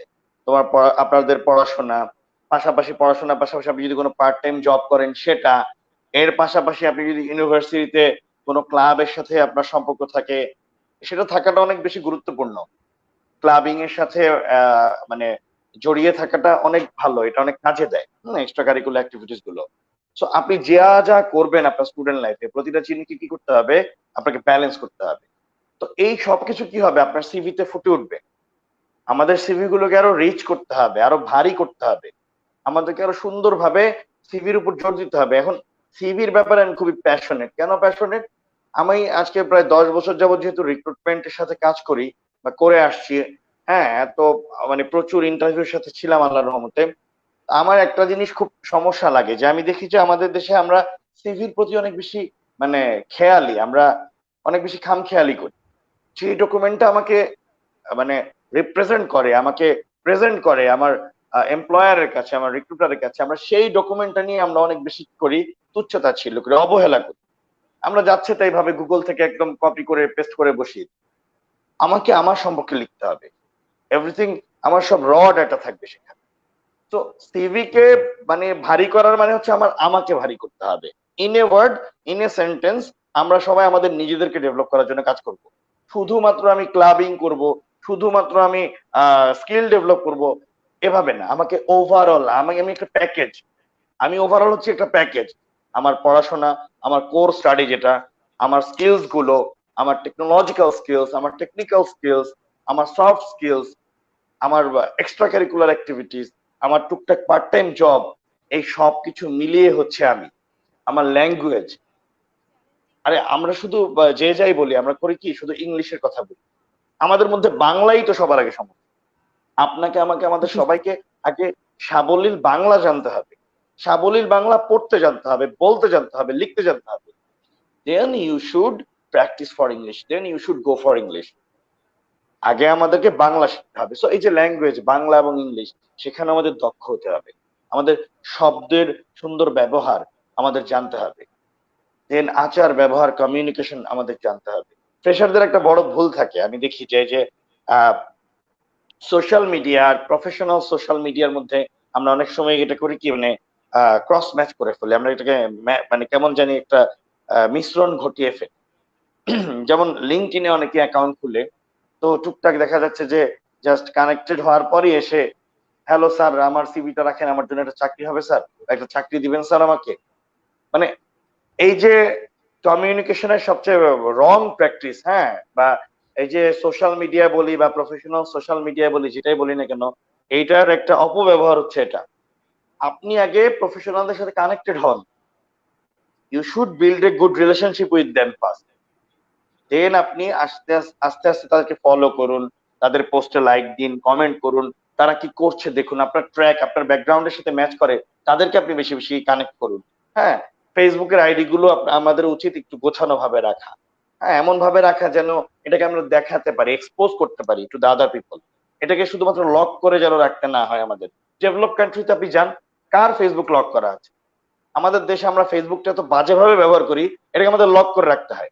আমার কাছে এত এত ফ্রেন্ড রিকোয়েস্ট আসে, আমি মানুষটাকে যদি কোনোভাবে আইডেন্টিফাই করতে না পারি যে সে কি আসলে general people or that person he or she is from ISIS, how could I accept her or his friendship request? কিভাবে আমি অ্যাকসেপ্ট করব? আমাকে তো জানতে হবে, আমাকে তো আইডেন্টিফাই করতে হবে সেই মানুষটাকে। তো আমাদের ফেসবুকটাকেও গোছানো ভাবে ব্যবহার করা উচিত। আর এই যে কমিউনিকেশন বা কানেকশন গুলোকে আমাদের কাজে লাগাতে হবে। আমি মানুষটাকে ফলো করব, তাকে আমি তার পোস্টে লাইক দিব, কমেন্ট করব, বিভিন্ন সময় আমি গ্রিটিংস জানাবো। 6 মাস পরে 1 বছর পরে বলবো যে আমাকে একটা জব দিন। হ্যাঁ, এটাকে সুন্দরভাবে ব্যবহার করা যায়। আমি একজন আমাকে রিকোয়েস্ট পাঠালো, কানেক্টেড হলাম, এখন সাথে সাথেই চলে আসলো একটা জবের রিকোয়েস্ট। আর যারা এইচআর ট্র্যাকে আছে, মামুন ভাই তো খুব ভালোভাবে বলতে পারবে, মানে আদার পিপলস আদার পিপল থিঙ্ক যে এইচআর প্রফেশনে যারা আছে তারা চাকরি দেওয়াই তাদের কাজ, চাকরি তাদের পকেটে থাকে। আসলে এটা না, ঠিক আছে? তারা মালিক না। এইচআর প্রফেশনে যারা আছে তারা আসলে মালিক না, they work for the employer, তারাও মালিকের জন্যই কাজ করে, লাইক আদার ডিপার্টমেন্ট। তারা হয়তো রিক্রুটমেন্টটাকে প্রসেস করে, রিক্রুটমেন্টটাকে ফ্যাসিলিটেট করে, but they are not the decision maker. তো বুঝতে হবে জিনিসগুলো, হ্যাঁ, যে এইচআর এ থাকার মানে এই না যে সবাই চাকরি পকেটে নিয়ে করতেছে। আগে আমাদের নিজেদেরকে স্কিল করতে হবে, আমাদেরকে ছড়িয়ে দিতে হবে, আমাদেরকে এক্সপ্রেস করতে জানতে হবে। আমাকে একটা কোম্পানি কেন নিবে আসলে, আমি কি ভ্যালুয়েট করতে পারবো, আমাকে সেটার জন্য রেডি থাকতে হবে, যে আমি যেন কোম্পানির জন্য বার্ডেন না হই, আমি যেন কোম্পানির জন্য অ্যাসেট হতে পারি। এভাবে আমাদের সিভিটাকে ভারী বানিয়ে ফেলতে হবে। আমার সিভি দেখে যেন মনে করে, ওরে বাবা, যে he or she is a bomb, আমি তাকে নিব না কেন, তাকে নিলে আমার ভালো হবে। এটার জন্য আমাদের কাজ করতে হবে। অনেক অনেক ধন্যবাদ স্যার। অনেক আমরা আপনার কাছ থেকে আজকে অনেকগুলা নতুন নতুন কিছু শিখলাম। আমি মনে করি যে আমাদের সাথে আজকে লাইভে যারা আছে তারা সবাই একমত হবেন যে আপনি কিছু কিছু পয়েন্ট বলেছেন যেগুলো আমাদের জন্য অনেক অনেক হেল্পফুল থাকবে। আমরা এবার একটা কমেন্ট নিয়ে নিই, আমার কাছে অনেক, আমার মনে হচ্ছে এটা অনেক গুরুত্বপূর্ণ। আহ আমি এই কোশ্চেনটা মামুন স্যারকে বলবো যে স্যার, এখানে একজন কোশ্চেন করেছেন যে আপনারা যখন ইন্টারভিউ নেন তখন আপনার কোনো অর্ডিনারি, মানে কোনো ব্যক্তিকে অর্ডিনারি থেকে এক্সট্রা অর্ডিনারি করে কোন বিষয়গুলা, সে সম্বন্ধে একটু জানতে চাইছে যে কোন বিষয়টা আপনার কাছে এক্সট্রা অর্ডিনারি লাগে যখন আপনি ইন্টারভিউ নিতে যান, তো কোন বিষয়গুলোর উপর তারা জোর দিবে এই বিষয়টা একটু জানতে চাইছে। ধন্যবাদ।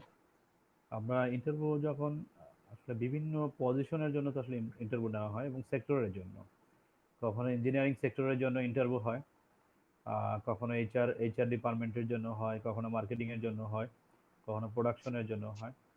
তো ইন্টারভিউ বোর্ডে আসলে অনেক বিষয়গুলো দেখা হয়। যারা ইন্টারভিউ বোর্ডে আসে বা ইন্টারভিউ দিতে আসে, রুবেল ভাই যেমন আগে বললো, সিভির কথাটা বললো। তো আমাদের কতগুলো ইয়ে আছে যে সিভিটা অবশ্যই গোছানো হতে হবে। এটা প্রথমেই আসলে আমরা যখন দেখি ইন্টারভিউ বোর্ডে একজন ক্যান্ডিডেট আসে, তার আগে আসলে তার সিভিটা চলে আসে। সে যখন অ্যাপ্লাই করে তখন আসলে ক্যান্ডিডেটকে আমরা তখন চিনি না, তখন তার আসলে সিভিটাকে চিনি। এবং তার সিভি যখন দেখে আমরা আসলে হাজার হাজার সিভি চলে আসে একটা পজিশনের এগেনস্টে, আসলে এখন এই মুহূর্তে অনেক অনেক সিভি আসলে এই মুহূর্তে আসে। এবং এটাও খুব ডিফিকাল্ট হয়ে যায় যে আসলে আহ, যদি আমি একটা পজিশনের জন্য আমি করি যে আমি ক্যান্ডিডেট নেব হচ্ছে একজন ক্যান্ডিডেট নিব, এবং পজিশন হচ্ছে সাপোজ একটা পজিশন এইচআর এক্সিকিউটিভ অথবা অ্যাডমিন অ্যান্ড এইচআর এক্সিকিউটিভ অথবা সিনিয়র এক্সিকিউটিভ, একটা পজিশন। এই পজিশনের জন্য আমার নাম্বার অফ ইয়ে হচ্ছে ম্যান পাওয়ার হবে একজন। তো আমি রিসেন্ট আরো 6 মাস আগে হবে, তো আমি একদিনে সোশ্যাল মিডিয়ায় জাস্ট পোস্ট দিলাম, সম্ভবত ফেসবুকে এবং লিঙ্কডইনে পোস্ট দিলাম। তো তারপরের দিন আমার কাছে সিভি সংখ্যা হচ্ছে 647টি। জাস্ট রাতে দিলাম, পরের দিন বিকালের ভিতরে 647টি সিভি আমার কাছে আছে। এখন আমার জন্য ডিফিকাল্ট 647 জনের মধ্যে থেকে একজন অথবা ইন্টারভিউ বোর্ডের জন্য একটা শর্ট লিস্ট তৈরি করা। হয়তো সেখানে ইন্টারভিউ বোর্ডের 6 জন 7 জন বা 8 জন থাকবে। It's very very difficult for me যে তাকে এত জনের মধ্য থেকে আসলে শর্ট লিস্ট তৈরি করা। তো এরপরও কথা হচ্ছে যে আমরা এখানে কতগুলো বিষয় দেখি। যারা সিভি ড্রপ করেছে, অনেকেই আছে যে আসলে টাইম মেনটেন করে না, ডেডলাইনের পরে সিভি আসলে ড্রপ করে। তো যারা ডেডলাইনের পরে সিভি ড্রপ করে, এটা অবশ্যই তখন আমাদের আহ, যখন ক্যান্ডিডেট শর্ট আউট করি, শর্ট লিস্ট করার ক্ষেত্রে এটা খুব ভালো একটা সহায়ক হয়। যারা আসলে টাইমের পরে যারা সিভি ড্রপ করে, হ্যাঁ হতে পারে সে কোনো কারণে আসলে মিস করছে বা ই করছে, কিন্তু আমি যখন একজন ইন্টারভিউয়ার অথবা প্রফেশনাল, তখন আমি কিন্তু আমার এই সিভি ড্রপিং, সিভি আসলে যেটা পাবো সেখান থেকে কিন্তু এই একটার মাধ্যমে আমি সিভিটা করলাম। এরপর আসি হচ্ছে সিভি শর্ট আউট করার পরে, সিভি শর্ট আউটের ক্ষেত্রে আমরা তার সিভিটা যখন দেখি, সিভির আসলে সিভিতে আসলে অ্যাট্রাকশনের একটা ব্যাপার থাকে আসলে। আমরা অনেকে এখন বিভিন্নভাবে সিভি তৈরি করে। তো সিভি হচ্ছে নিজে তৈরি করে কিনা অথবা অন্য কারো দিয়ে করাচ্ছে কিনা সেটাও অনেক ক্ষেত্রে বোঝা যায়। আবার হচ্ছে সিভির ক্রিয়েটিভিটি থাকে, একজন ক্যান্ডিডেটের সিভি দেখেও যদি যখন আমরা দেখি, তখন আমরা তার সিভির একটা ক্রিয়েটিভিটি আমরা দেখি যে আসলে এখানে তার একটা স্পেশালি একটা ক্রিয়েটিভিটি আছে বা সে সৃষ্টিশীল, সে আসলে পারে। এই একটা। তারপর হচ্ছে যে আমরা যে পজিশনের জন্য আমরা একজন ক্যান্ডিডেটকে নিব, সেই পজিশনের রিলেটেড আসলে তার এক্সপিরিয়েন্স আছে কিনা, সেই পজিশনের জন্য আমরা যা চেয়েছি আমাদের রিকোয়ারমেন্ট ফুলফিল করে কিনা। তো এখন বর্তমান সিচুয়েশন এমন যে বেকারত্বের হার এত বেশি, শিক্ষিত বেকারত্বের সংখ্যাই আসলে বেশি, এবং শিক্ষিত বেকারত্বের সংখ্যা বেশি হওয়ার কারণে আমাদের ক্যান্ডিডেটরা হচ্ছে কোনো একটা সার্কুলার পেলেই হলো, কোন পজিশনের জন্য অ্যাপ্লাই করছে সেটা আসলে সে জানেও না আসলে কোন পজিশনের জন্য অ্যাপ্লাই করছে। আপনি একজন ম্যানেজারিয়াল পজিশনের জন্য একটা সার্কুলার দিলেন, আপনি দেখবেন ফ্রেশার সিভি অনেক আছে, অনেক অনেক ফ্রেশার সিভি, তার কাছে মনে হয় যে এটা আমার জন্য সুইটেবল, আমি তো ম্যানেজ করতে পারি। বাট আসলে ওখানে অনেক এক্সপিরিয়েন্স চেয়েছে, অনেকেই সেটা সে মনে করে পাঠাইলেই হয়তো হতে পারে, ডাকলেও তো ডাকতে পারে, ডাকলেও ডাকতে পারে, এই সেন্স নিয়ে আসলে এখন ওই যে আমি বললাম একটা পজিশনের জন্য আমার সিভি যখন চলে আসে 647টি, তখন এর ভিতরে কিন্তু আসলে যে যে রিকোয়ারমেন্ট চাওয়া হয়েছে সেই রিকোয়ারমেন্টের চেয়ে আসলে অনেক কিছুই এই রিকোয়ারমেন্টের নাই তার কাছে, তারপরও সে অ্যাপ্লাই করছে। তো এর মাধ্যমে আসলে আসলে ইন্টারভিউ যারা ই করছে, এর মাধ্যমে যারা জব সেক্টরে আসতে চায় তাদের জন্য আসলে প্রকৃত ক্যান্ডিডেট যারা আছে তাদের আসলে মানে খুব সমস্যা হচ্ছে। আচ্ছা, এবার আসি হচ্ছে আমি ইন্টারভিউ বোর্ডে আসি। ইন্টারভিউ দিন জি। যখন ইন্টারভিউ বোর্ডে যখন ডাকা হয়, দেখা যায় অনেকেই আসলে গেলেই তো হচ্ছে, টাইম সেন্সটা তার থাকে না। যাদের টাইম সেন্স থাকে আমরা দেখলেই বুঝতে পারি, কারণ যখন ইন্টারভিউ বোর্ডে ইন্টারভিউ বোর্ড মেম্বার যারা থাকেন বা ইন্টারভিউ যারা নিবেন, তো তাদের একটা থাকে, সময় জ্ঞানটা থাকে, তাদের নিজেদের সময় জ্ঞানের একটা ব্যাপার থাকে, পাশাপাশি হচ্ছে ক্যান্ডিডেটের সময় জ্ঞানেরও ব্যাপার থাকে, দুইটা আসলে সম্মিলনের মাধ্যমে একটা ইফেক্টিভ ইন্টারভিউ হতে পারে। এমন হতে পারে অনেক প্রতিষ্ঠানে ক্যান্ডিডেট বসে আছে, অনেক সময় ধরে বসে আছে, অথবা ঘন্টার পর ঘন্টা এসে বসে আছে, কিন্তু বোর্ড মেম্বাররা তখনো আসে নাই। এটা অবশ্যই একটা bad practice, very bad practice. এবং ক্যান্ডিডেট কিন্তু বুঝতে পারে যে আসলে এই প্রতিষ্ঠানের প্র্যাকটিসটা কতটা ভালো না খারাপ। সবসময় যে ইন্টারভিউ বোর্ডের মেম্বাররাই শুধু ক্যান্ডিডেটকে যাচাই করবে তা না, ক্যান্ডিডেটও কিন্তু এই প্রতিষ্ঠানের যারা বোর্ড মেম্বার, এই প্রতিষ্ঠানের এইচআর প্র্যাকটিস এইসব সম্পর্কেও কিন্তু তারা আসলে খুব সহজেই আইডেন্টিফাই করতে পারে। আচ্ছা, ইন্টারভিউ বোর্ডে ক্যান্ডিডেট যখন আসে সেখান থেকে কিন্তু আইডেন্টিফাই হয়ে যায় আসলে কারা পাংচুয়াল, কারা টাইমলি আসে, কারা সময় জ্ঞান তাদের কেমন আছে, এই একটা ব্যাপার। 2 নম্বর হচ্ছে পোশাকের একটা সেন্স থাকে। ইন্টারভিউ বোর্ডে আসে অনেকেরই আসলে পোশাক সেন্সের একটা ব্যাপার আছে। আসলে অনেকে মনে করে যে ক্যাজুয়াল পোশাক পরে গেলেই হয়ে যায়, আর কেউ মনে করে যে ফর্মাল পোশাক পরতে হবে আমাকে। তো এখন আসলে আপনি একটা পজিশন, আপনি ইউনিভার্সিটি থেকে পাশ করে আসলেন বা নতুন আপনি ফ্রেশার ক্যান্ডিডেট অথবা আপনি মিড লেভেল ক্যান্ডিডেটই হন না কেন, আপনার ইন্টারভিউ বোর্ডে যাওয়ার জন্য আপনার যে ভদ্রতা বোধ যেটা আছে, পোশাকের ভদ্রতা, আপনার সময়ের ভদ্রতা বা অন্যান্য যে এগুলো আছে, আপনার অ্যাটিটিউডের ভদ্রতা, সবকিছুই আসলে মানে খুব জরুরি দরকার। এক্সেপশনাল ক্যান্ডিডেট তখনই হবে যখন তার ভিতরে এক্সেপ্ট এই বিষয়গুলো সব থাকবে, এই বিষয়গুলোর যখন কম্বিনেশন হবে তখনই সে আসলে এক্সেপশনাল ক্যান্ডিডেট। এরপরে ইন্টারভিউ বোর্ডে যখন ক্যান্ডিডেট ঢোকে, তার কিছু বেসিক কিছু আচার আচরণ আছে। কেউ আছে যে ইন্টারভিউ বোর্ডে বসার পরে আঙ্গুল দিয়ে নখ কাটে, এটা আঙ্গুল মানে দাঁত দিয়ে নখ কাটার একটা অভ্যাস অনেকের আছে। অনেকে খুব চুলকাচুলকি করে, মাথায় হাত দেয়, নাকে হাত দেয়, মুখে হাত দেয় অনেকভাবে। কেউ হচ্ছে ইন্টারভিউ বোর্ড মেম্বারদের সামনে যাওয়ার পরে শার্টের কলার ঠিক করে, অথবা তার মানে খুব অনেক অন্য বিষয়। তো আসলে এই সেন্স গুলো আসলে খুব জরুরি, যে আসলে আমি এই ইন্টারভিউ বোর্ডে যে যাব, ইন্টারভিউ বোর্ডের আমি কিভাবে একটা ইন্টারভিউ ফেস করব। ইন্টারভিউয়ার যে যিনি থাকেন, তিনি কিন্তু খুব সহজেই একজন ক্যান্ডিডেটকে যাচাই বাছাই করেন। যখন ক্যান্ডিডেট সংখ্যা অনেক হয় তখন তার এসব ছোটখাটো অনেক বিষয়গুলোও তার দেখতে হয়। এরপরে সে যখন ইন্টারভিউ বোর্ডে যখন কোশ্চেন করা হয়, কোশ্চেনে সে যদি জবাব পারে জবাব দিবে, কোশ্চেনে যদি জবাব না পারে সেক্ষেত্রে সে বলতে পারে যে সরি আমি এটা জানি না অথবা পারছি না, অথবা সরি বলতে পারে। কিন্তু যদি আহ, এখানে না পারা সত্ত্বেও খালি একটা বিষয় নিয়ে খুব আর্গুমেন্টে যায়, খুব বেশি আসলে মানে নিজের নিজস্ব লাইন থেকে আসলে অনেক দূরে চলে যায়, তখন বেশ ডিফিকাল্ট হয়ে যায় যে আসলে সে ক্যান্ডিডেট সম্পর্কে, তার নলেজ সম্পর্কে, তার এই স্কিল সম্পর্কে আসলে ঠিক বুঝে বুঝে যায়। আসলে ইন্টারভিউ যারা নিবেন তারা আসলে ঠিক বুঝে যায় যে আসলে সে সঠিক রাস্তায় যাচ্ছে না, বা সঠিকভাবে সে আসলে করছে না, সে আসলে বিষয়টা জানে না। অথচ কেউ যদি বলে দেয় যে আসলে মানে এই বিষয়টা ঠিক মনে আসছে না, তাহলে সেটা তার জন্য আসলে একটা প্লাস পয়েন্ট হবে। সবসময় সব প্রশ্নের উত্তর সবসময় যে জানতেই হবে ব্যাপার এরকম আসলে ব্যাপার না। আমরা জানি যে একটা সময় ছিল, অনেক আগে একটা সময় ছিল, যখন ইন্টারভিউ বোর্ডে আসলে 4 জন 5 জন 6 জন 7 জনও ক্যান্ডিডেট মানে 7 জনও ইন্টারভিউ বোর্ড মেম্বার থাকতেন। অনেকে ছিলেন অনেক বয়স্ক, অনেকে অনেক পাওয়ারওয়ালা চশমা পরতেন, অনেকের সামনে বই থাকতো। মানে তারা ক্যান্ডিডেটকে ধরার জন্য, ক্যান্ডিডেটকে মানে প্রশ্ন করার জন্যই তারা রেডি, যে কোনো ভাবে হোক ক্যান্ডিডেটকে আটকাতে হবে।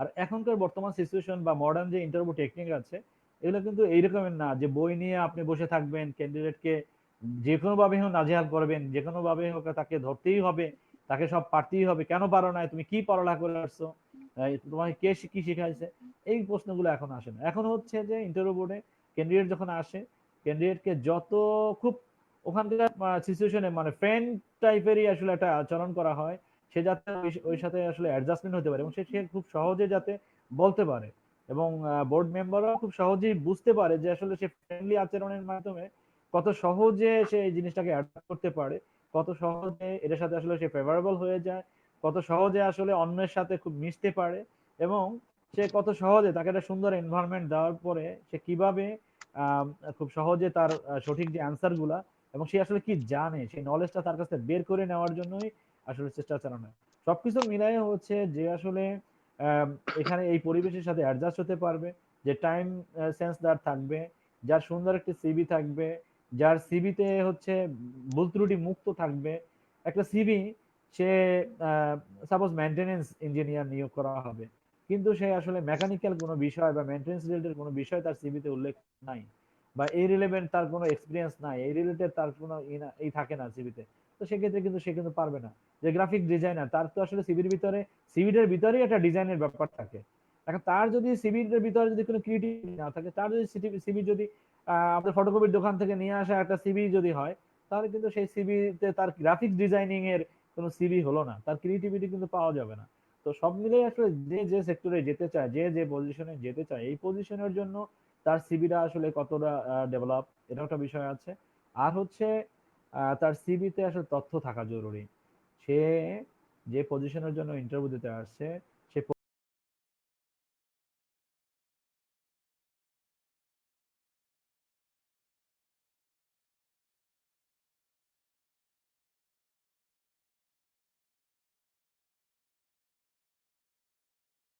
রিলেভেন্ট এডুকেশন আছে কিনা, সেসব বিষয়গুলো আসলে সবকিছু থাকলে তখনই তাকে আসলে স্পেশাল বা এক্সট্রা অর্ডিনারি আসলে ক্যান্ডিডেট হিসাবে সিলেক্ট করা হয়।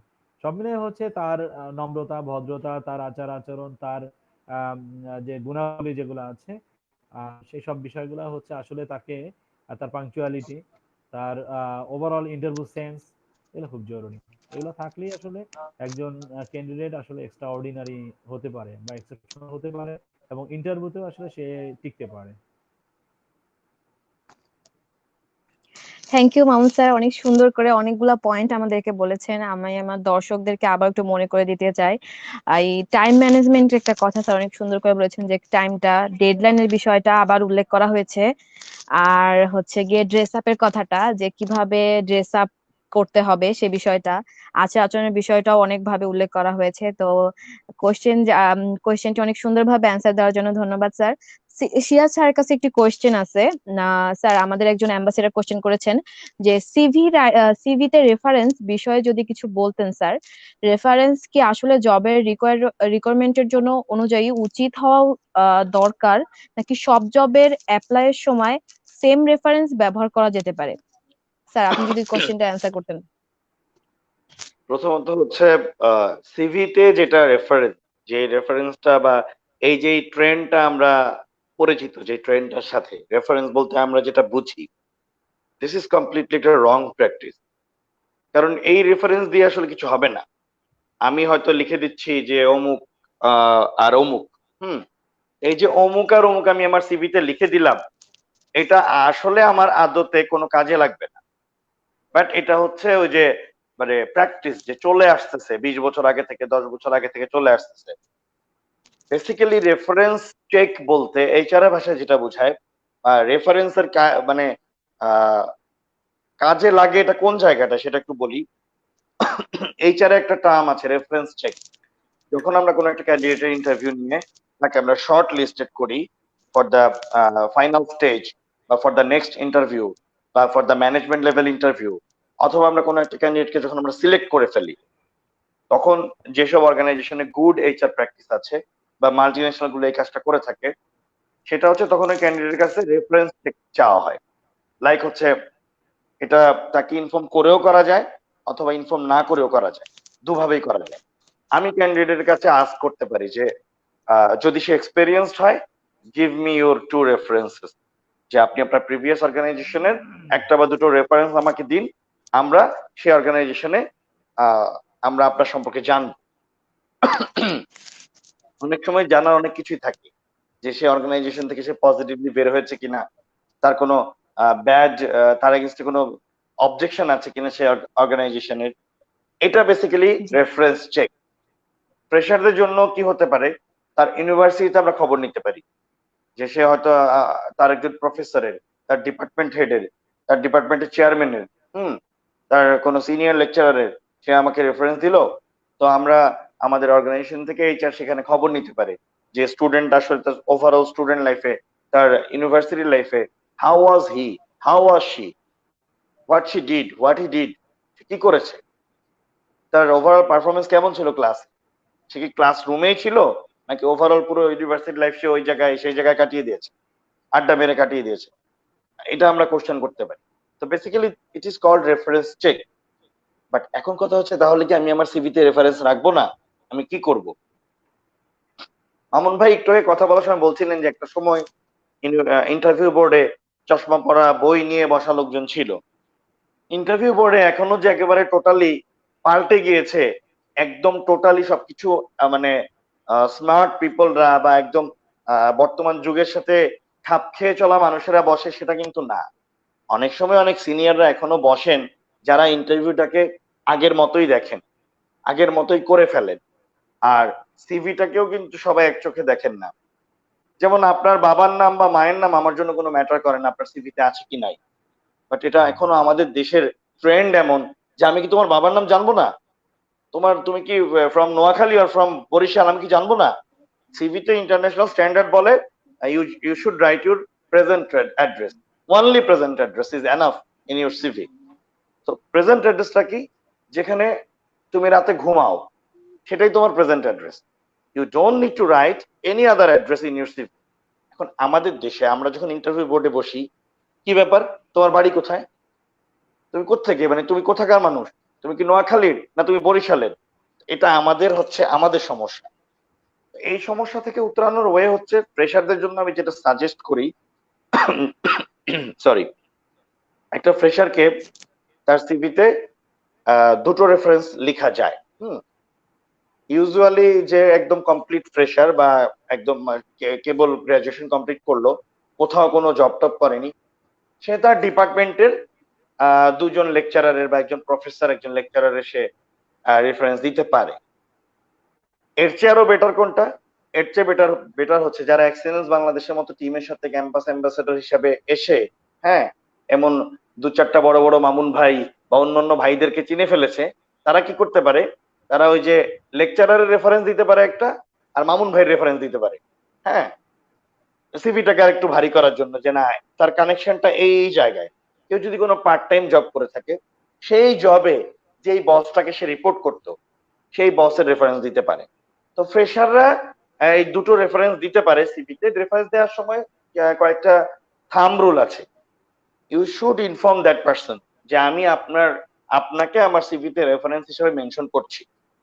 আমি আবারও বলছি, সিভির এই রেফারেন্সটা it's just a formality, but আপনি যাকে রেফারেন্স হিসেবে মেনশন করছেন, যদি কেউ সেখানে ওনাকে ফোন দেয়, যদি কেউ কিছু জানতে চায় about you, you don't need to give any reference of your relative. You should not, কোনো রিলেটিভের রেফারেন্স দেওয়া যাবে না। তো একজন ফ্রেশারের জন্য আমি বলবো যে গুড প্র্যাকটিস হচ্ছে আপনার ডিপার্টমেন্টের দুজন টিচারের রেফারেন্স আপনি দেন। বেটার প্র্যাকটিস হচ্ছে আপনার ডিপার্টমেন্টের একজন আর প্রফেশনাল লাইফের একজন, সো দ্যাট এটাও মানুষ ফিল করতে পারে, একজন রিক্রুটার বা একজন এমপ্লয়ার যখন মামুন ভাইয়ের হাতে সিভিটা যাবে, মামুন ভাই চিন্তা করবো, রে বাবা, ঠিক আছে, সে তো আমার কোনো কাজকর্ম ছাড়াই সে অলরেডি একজন প্রফেশনাল নেটওয়ার্কের সাথে আছে। হ্যাঁ, সে একটু স্মার্ট, সে ভালো আইডিয়া রাখে প্রফেশনাল জগৎ সম্পর্কে। এটা মেনটেন করলে বেটার। আর তাকে ইনফর্ম করে নিতে হবে যে আমি আপনাকে রেফারেন্স পারমিশন চেয়ে নিতে হবে। এখন আমি জানলামই না বাঁধন তার সিভিতে আমাকে রেফারেন্স হিসেবে দিয়েছে, কারণ আমার মেন্টালিটি হয়তো পজিটিভ। আমাকে যদি কেউ ফোন দেয়, আমি বলবো না ঠিক আছে, she is very good, I know her, হ্যাঁ, ভালো।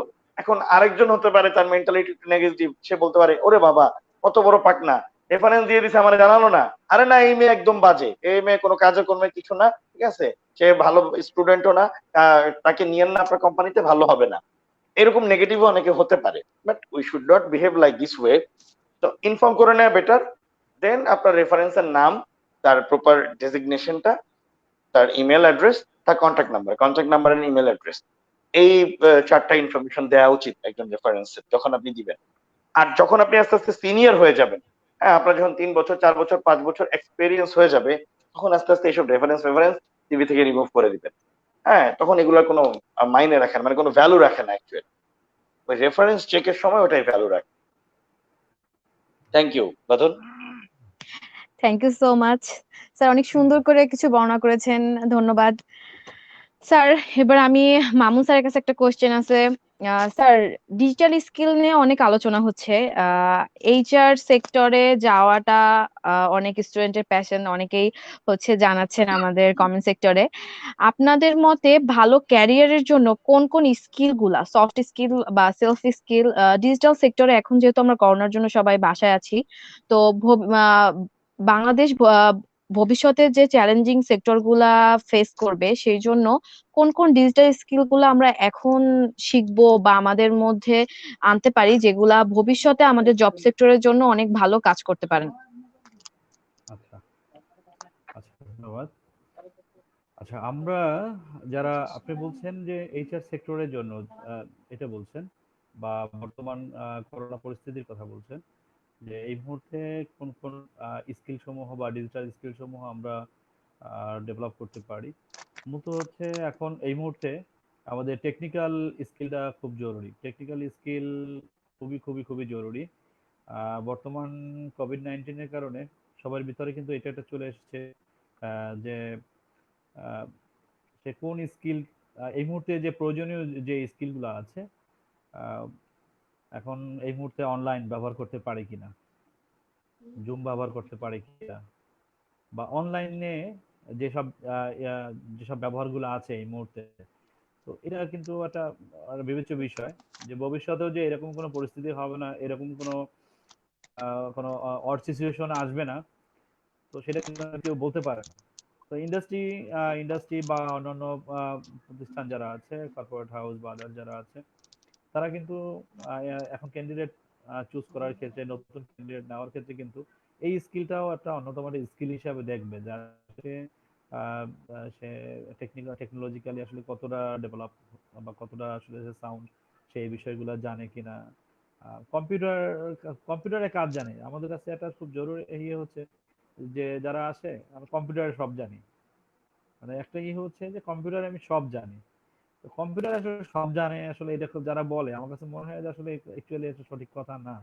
কম্পিউটার সব জানা আসলে একটা বড় একটা লার্জ একটা আসলে কম্পিউটার সব জানে। শুধুমাত্র যদি বলি যে এক্সেলে আসলে কত পার্সেন্ট জানে, সেটা একটা খুব জরুরি বিষয়। সব জানি, কম্পিউটারে সব জানি। কম্পিউটারে কি জানে আসলে ইন্টারভিউ গেলেই বোঝা যায় আসলে কম্পিউটারে কি জানে। বাসায় একটা ল্যাপটপ আছে, ল্যাপটপে আমি ভিডিও গেম, ল্যাপটপে আমি গেমস খেলতে পারি, মুভি দেখতে পারি, এটা হচ্ছে কম্পিউটারে আমি জানি। কিন্তু আসলে যে কম্পিউটারে আসলে অনেক ধরনের জানার বিষয় আছে, তো সেগুলো আসলে খুবই জরুরি। তো সেক্ষেত্রে আমাদের এসেনশিয়াল যে বিষয় আছে, কমন যে বিষয় মানে প্রাথমিক যে বিষয়গুলো আছে, সেটা হচ্ছে কম্পিউটারের বেসিক স্কিল যেগুলো আছে, এক্সেলের উপরে স্কিল আছে, ওয়ার্ডের উপরে স্কিল আছে, প্রেজেন্টেশন স্কিল আছে, বিশেষ করে পাওয়ার পয়েন্টে কিছু প্রেজেন্ট করা, এগুলো একটা এগুলো বিষয় আছে। তারপর হচ্ছে ইমেল কমিউনিকেশন, এটা পারে কিনা। তারপর অনলাইনে যেসব ইগুলো হচ্ছে এখন বর্তমানে, অনলাইনে এখন ফ্রিল্যান্সিং এর কিন্তু অনেক সুযোগ সুযোগ আছে। তো এটা শুধু এইচআর এর জন্যই বলছি না, এখন অনেকে মানে অন্যান্য জবের পাশাপাশি সে ফ্রিল্যান্সিং হিসাবে কাজ করে, ফ্রিল্যান্সার হিসাবে হচ্ছে ফ্রিল্যান্সিং কাজ করছে, তো বিভিন্ন ধরনের কাজ করছে। তো এই স্কিল আসলে সে নিতে পারে, তার জন্য খুব জরুরি। আর এরপরে আসি হচ্ছে যে প্রফেশনাল রিলেভেন্ট স্কিল। তো প্রফেশনাল রিলেভেন্ট স্কিল আসলে অনেক ধরনের, অনেক অনেক অনেক হিউজ এরিয়া আছে। তো তো সেই সব বিষয়গুলা স্কিল আছে। যেমন যদি এই মুহূর্তে বলি, আজকে আজকে এখন আমাদের যখন লাইভ চলছে, এই মুহূর্তে কিন্তু অনেক ধরনের আমাদের রিলেভেন্ট এইচআর সেক্টরের জবের সাথে রিলেটেড, অথবা সারাউন্ডিং এরিয়া যদি বলি এর সাথে আসলে রিলেটেড অনেকগুলো ট্রেনিং চলছে এই মুহূর্তে, আসলে অনেক ট্রেনিং চলছে এবং প্রতিদিনই অনেক ট্রেনিং চলছে। সব ট্রেনিং এ অ্যাটেন্ড করলে তার বেসিকটা আসলে মানে খুব মজবুত হয়ে যাবে। তো এইচআর এ জব করার ক্ষেত্রে এইচআর এর relevant training, how to conduct a training, এর একটা বিষয়, how to manage a program, how to organize a program. তো এরকম আসলে অনেক ধরনের স্কিল আছে যে বেসিক, খুবই খুবই বেসিক স্কিল। তো সেগুলো সে মেনটেন করতে পারে, হাউ টু ম্যানেজ অফিস। তো এরকম আসলে এর বাইরেও হচ্ছে রিলেভেন্ট অনেক যেমন আমি একটু বলি যে আম, আমি কন্টিনিউ, আমার যদি সময় থাকে আমি আমি এখন জিএম, কিন্তু দেখা গেলো যে আমার জুনিয়র কোনো একটা ট্রেনিং কন্ডাক্ট করছে, বাট ওইটা নিয়ে আমার কোনো আসলে মাথা ব্যথা নেই, জুনিয়র ট্রেনিং কন্ডাক্ট করছে এটা না। আমি যদি সময় থাকে আমি সেখানে অ্যাটেন্ড করার চেষ্টা করি। এখন অনলাইনে সুযোগ আছে। আমি কালকে পরশু দিনও হচ্ছে রাত 12টা পর্যন্ত ট্রেনিং এ অ্যাটেন্ড করেছি। তারপর হচ্ছে কোথাও সিনিয়ররা ট্রেনিং করাচ্ছে, কোথাও মিড লেভেল ম্যানেজমেন্ট ট্রেনিং করাচ্ছে। তো আসলে এক একজনের এক এক ট্রেনিং। আমি গত পরশুদিন একটা ট্রেনিং অ্যাটেন্ড করছি ইমোশনাল ইন্টেলিজেন্স এর উপরে। আচ্ছা, ইমোশনাল ইন্টেলিজেন্স উপরে আমি অনেকগুলো ট্রেনিং করেছি, বাট পরশুদিন একই সময় দুইটা প্রতিষ্ঠান দুইটা ট্রেনিং অর্গানাইজ করেছে একই সময়, বা হয়তো ঘন্টা পিস করে করছে, বাট দুইটাই আমার কিন্তু করা ছিল, রেজিস্ট্রেশন করা।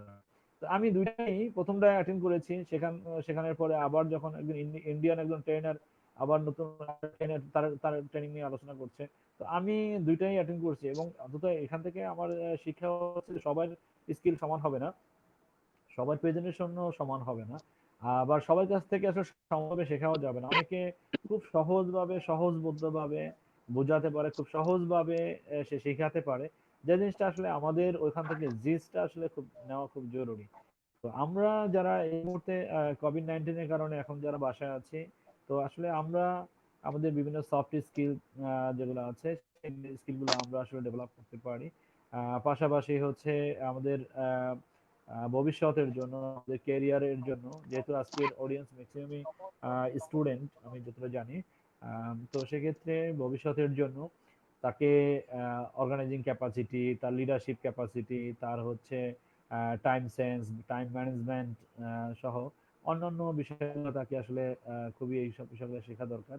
এবং তাকে দায়িত্ব নেওয়া, দায়িত্ব পালন করা, দায়িত্ব কোনো কাজ দিলে সেটা আসলে সময় মতো ডেলিভারি দেওয়া, অথবা সময় মতো সেটাকে আসলে সম্পন্ন করা, এই যে মেন্টালিটি গুলা এগুলো আসলে ডেভেলপ করা দরকার। আর সবকিছু মিলাই হচ্ছে যে এই মুহূর্তে কোভিড-19 এর কারণে আসলে সবাই একটু মেন্টালি আসলে নানা স্ট্রেসে ভুগছে, মেন্টালি আসলে নানা ডিপ্রেশনে ভুগছে। কি হবে, কখন কি হবে, কবে আহ, এই করোনার সমস্যার সমাধান হবে, কবে আসলে মানুষ ফ্রি ভাবে বের হবে, কবে আসলে মানে টেনশন ফ্রি ভাবে ফ্রি থাকবে। এইসব নিয়ে আসলে সবার ভিতরে খুব টেনশন কাজ করে, সবার ভিতরে একটু হতাশাও কাজ করে, মেন্টালি আসলে অনেকেই ডিপ্রেশনে ভোগে। তো এই মুহূর্তে আসলে আমাদের স্কিল ডেভেলপমেন্টের পাশাপাশি স্কিল ডেভেলপমেন্টের জন্য যদি আমরা যদি ওদিকে যদি সময়টা ক্ষেপণ করি বা ওদিকে যদি আমরা সময়টা দিই, তাহলে হচ্ছে এই যে মাথা ফ্রি রাখার কারণে আমার মেন্টাল যে ডিপ্রেশনটা কাজ করে, মেন্টাল স্ট্রেস কাজ করে, সেইটা থেকে মনে হয় কিছুটা হলেও আমরা আসলে মানে দূরে থাকতে পারবো। কারণ আমরা তখন আসলে কোনো একটা ট্রেনিং এ, কোনো একটা লাইভ সেশনে, কোনো একটা ভালো কাজের ভিতরে যখন এনগেজ থাকবো, তখন আসলে এই করোনায় কি হচ্ছে, করোনায় কতজন মারা যাচ্ছে, কি হবে, কালকে কতজন মারা যাবে, করোনার মৃত্যুর হার এত বেশি। তো মেন্টালি যে ডিপ্রেশন, মেন্টালি যে মানে অস্থিরতা, এইটা আসলে এটা থেকে মনে হয় একটু বের হয়ে আসা যাবে। আর সবকিছু মিলে হচ্ছে সে যদি স্কিল ডেভেলপমেন্ট করতে চায়, সে সামনে আসলে অপরচুনিটি আছে, অনেক অপরচুনিটি। এখন সে আসলে এই অপরচুনিটি গ্রহণ করবে কিনা, এটাকে নেবে কিনা, নিজের কাজে লাগাবে কিনা, এগুলো আসলে অনেক বিষয়। কারণ বন্ধের সময় আসলে অনেক সবার অনেক প্ল্যান আছে, অনেক প্ল্যান যে আমি এই বন্ধে অনেক কিছু করব, অনেক কিছু করব, এটা করব সেটা করব। আসলে ফাইনালি হচ্ছে সে যদি প্ল্যান মাফিক যদি কিছু না করে, তাহলে আসলে কোনো কিছুই করা হবে না, কোনো কিছুই করা হবে না। তো এটা আসলে মানে ইচ্ছার ব্যাপার, আগ্রহের ব্যাপার, প্ল্যানের ব্যাপার। তার একটা রুটিন করে নিতে হবে।